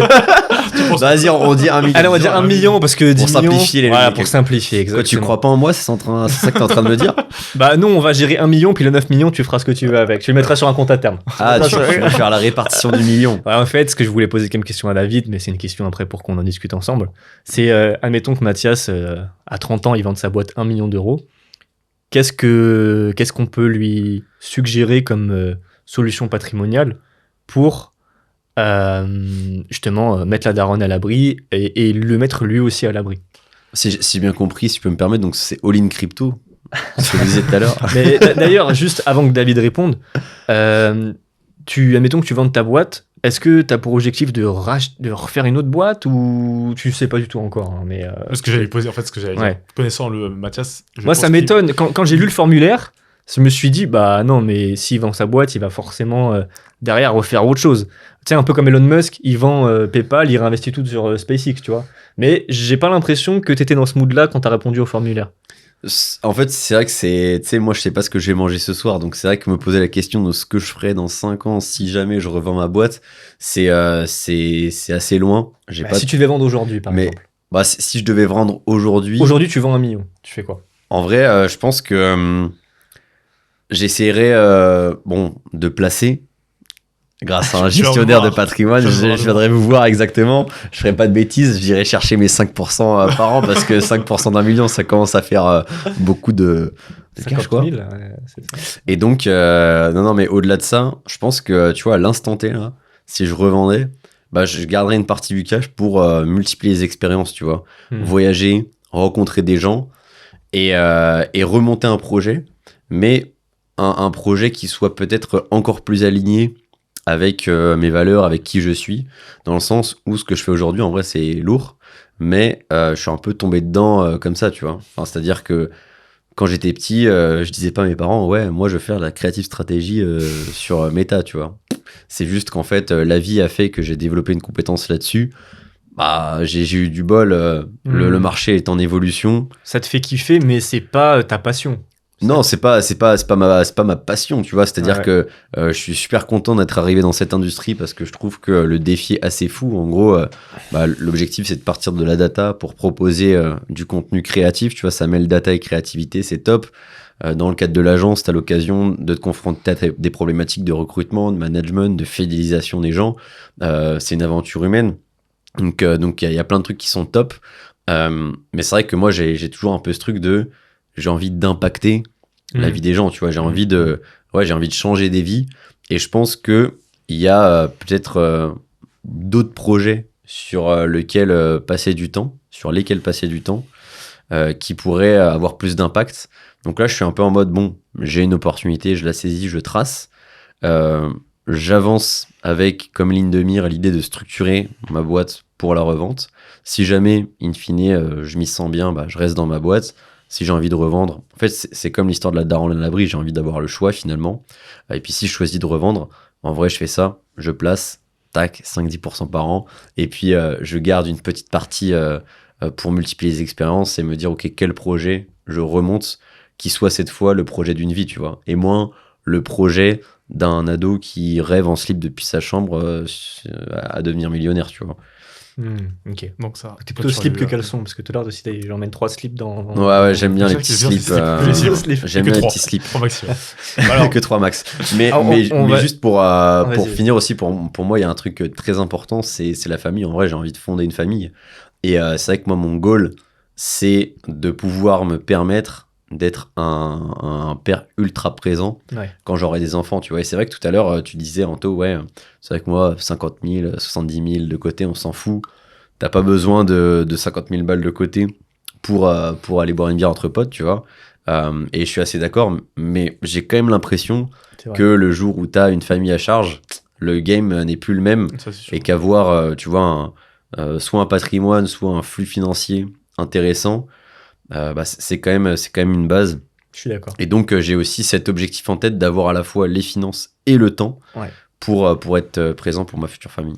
Pour rebondir sur ce que tu dis, moi, ce que je voulais dire par là, c'est parce qu'au final, je fais l'inverse de ce que je dis. J'essaie de diversifier, enfin, de développer mon patrimoine. Ce que je voulais juste dire, c'est que c'est pas ça qui me rend heureux. Mais néanmoins, c'est fondamental pour derrière avoir une vie où tu as justement la liberté de prendre du temps pour passer du temps avec ta famille, avec tes enfants, avec tes amis. Mais je suis complètement d'accord avec toi.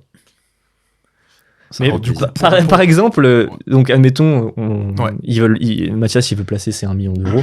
Qu'est-ce qu'on peut avoir comme solution patrimoniale ? Par rapport à tout ce qu'il vient de dire, par rapport à ses connaissances actuelles, par rapport au fait qu'ils veulent pas avoir de gestion, ça c'est important aussi parce qu'il a précisé plusieurs fois. C'est vrai. Après ça dépend. Hein. Le jour où je revends, en fait, l'un de mes objectifs, tu sais, j'aurais plus de boîte à gérer, et donc le prochain move business que j'aurai à faire, ce sera celui de placer mon argent.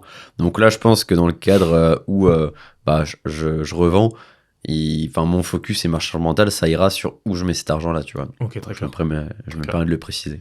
Donc l'objectif, mettre la daronne à l'abri, donc c'est tous les proches d'un point de vue global. À sa place, si j'étais à sa place, je me ferais un kiff. Parce qu'il l'a dit tout à l'heure, aujourd'hui, il n'a pas l'impression de kiffer tous les jours, en fait, par rapport à son business, parce qu'il est full business de 6h à 22h. Donc moi, ce que je fais, je me ferais plaisir. Et je pense que, alors c'est moi, hein, je me prendrais une résidence secondaire. Au Portugal. Alors si c'était moi, c'était au Portugal, mais toi, tu serais... par exemple, Bali, je sais que t'as kiffé Bali récemment, pourquoi pas dans le sud de la France, ou que sais-je, et qui soit assez grande pour accueillir vraiment les proches qui me tiennent à cœur, c'est-à-dire tes parents, ton frère, et... 2-3 copains, donc avoir la dimension suffisante. Une partie, après la somme à ajuster, bien entendu. Mais là, on est dans l'hypothétique. Donc ton conseil, c'est prends ton cash et crame tout et invite-moi, quoi. Une partie, parce qu'après, tu vas voir, il va serrer la vis après. Ah, ok. Et donc, il faut que c'est important que tu kiffes parce que t'as eu tellement de sacrifices. ces C'est dernières l'argent du années, labeur, Et tu que vois. c'est pas fini. Je pense que c'est mérité que tu te kiffes et que tu l'as dit. Ce qui te rend heureux, c'est de voir les autres heureux. Donc, à mon avis, de faire ça, tu vas être fier. Le côté égo sera OK. Et en plus, ça, tu seras heureux. Donc, très clairement, il faut que tu fasses ça, ouais. Et à hauteur de combien de pourcents de mon C'est capital? là où c'est plus compliqué. Ça dépend Moi, je combien dirais, tu vends aussi, mais- En plus, à voir, parce que, par exemple, Bali, c'est pas les mêmes prix qu'en France. Mais je dirais, on peut tabler sur 250 000 à 400 000 euros. Je pense. 30%. Parce qu'il faut environ. être réaliste par rapport au 30%. marché. 30% de Ouais. kiff, quoi. Ouais, 30%. Je pense tout à fait. Ensuite, Et bah, juste dans ces 30% de kiff, est-ce que tu inclus, par exemple, donc il y a le projet maison pour faire kiffer tout le monde. Et je disais aussi que j'ai envie de multiplier les expériences pour potentiellement me nourrir de nouvelles idées pour relancer un projet à fort impact. Ça, ce truc-là, tu l'inclus dans les Ouais. 30%? non. En fait, là, c'est après. Ok. J'allais enchaîner. Là, c'était l'entrée. C'était l'entrée. c'était l'entrée. Après, il y a C'est le l'apéro, là. C'est vraiment le plat de résistance. Je reste convaincu que tu n'es pas fait vraiment pour la gestion pour l'instant, donc je prends vraiment à l'acte, tu vois, vraiment aujourd'hui. Donc moi, si j'étais à ta place, Anto ne va peut-être pas être d'accord, hein, j'aurais placé une partie sur ce qu'on appelle des SCPI, donc Société Civile de Placement dans l'Immobilier. Je voulais en parler, donc... Ouais. Tu veux en parler? Bah, non, mais Ouais. j'aurais conseillé ça. Enfin, je voulais en parler si t'en parlais pas. Mais Ok. du coup, vas-y. On est hein, d'accord. clairement. Pour le coup, donc des SCPI, qu'est-ce que c'est? C'est que ça va être des loyers que tu vas percevoir. Juste la différence, c'est que tu vas pas de biens physiques. Tu vas investir avec d'autres personnes au sein d'une société civile. Donc ça porte bien son nom, société civile de placement immobilier. Donc ça, tu vas investir à la fois en France, mais également à l'international, sur la partie, par exemple, bureau, commerce, entrepôt, ou que sais-je. En fait, il y a plusieurs SCPI qui peuvent être diversifiés. Et après, là, c'est là où tu vas devoir te faire renseigner sur une bonne SCPI ou des bonnes SCPI pour varier. Et grâce à ça, tu vas voir sur des bonnes SCPI, entre 5 et 7% par an.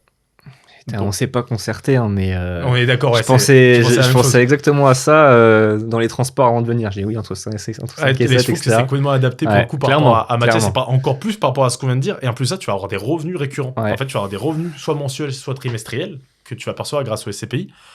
Donc, qui vont être de l'ordre, si tu mets par exemple 200 000 euros sur ce SCPI, tu vas avoir facilement, je dirais, 500 à 1000 euros. 500 à 1000 euros par mois.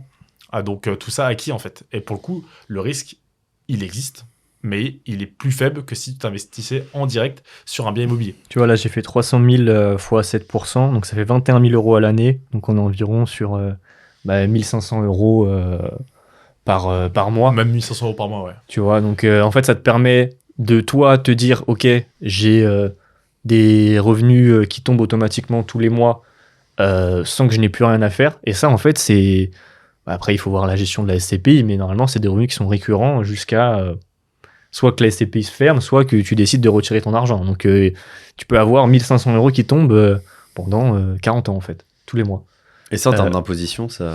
En termes d'imposition, c'est imposé comme des revenus fonciers. C'est ça, si tu vas sur des SCPI françaises, ça Ouais. va être vraiment revenus fonciers comme tu viens de Ouais, dire. revenus Et donc, fonciers, tu as une partie de prélèvements sociaux aussi.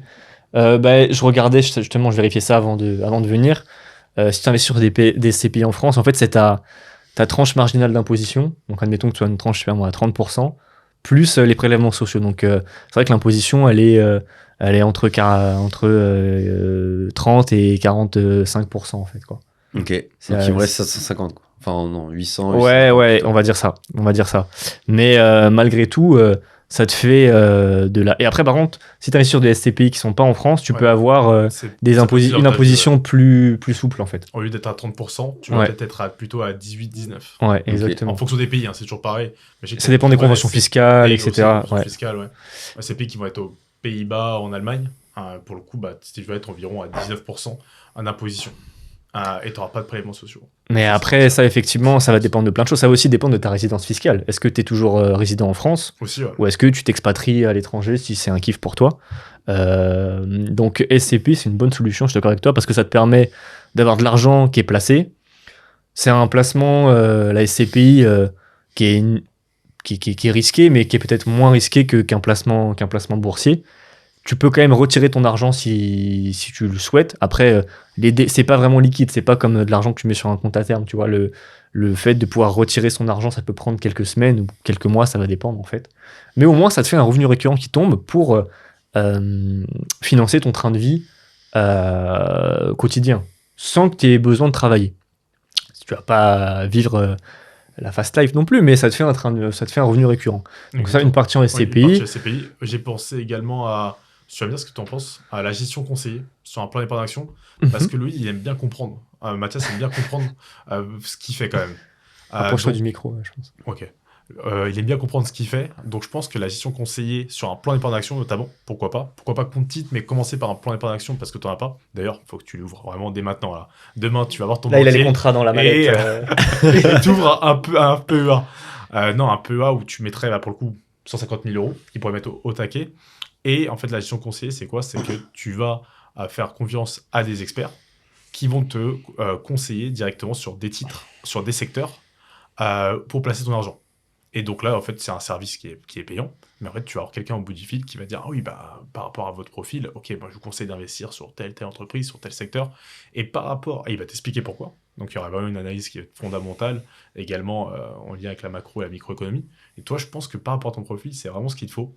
Même si, peut-être que sur le côté gestion, je mettrais un mandat de gestion aussi, pourquoi pas, pour Mathias, peut-être plus cette fois-ci sur une assurance vie, parce qu'il a parlé, enfin, là on est vraiment à long terme, tu as parlé d'enfants.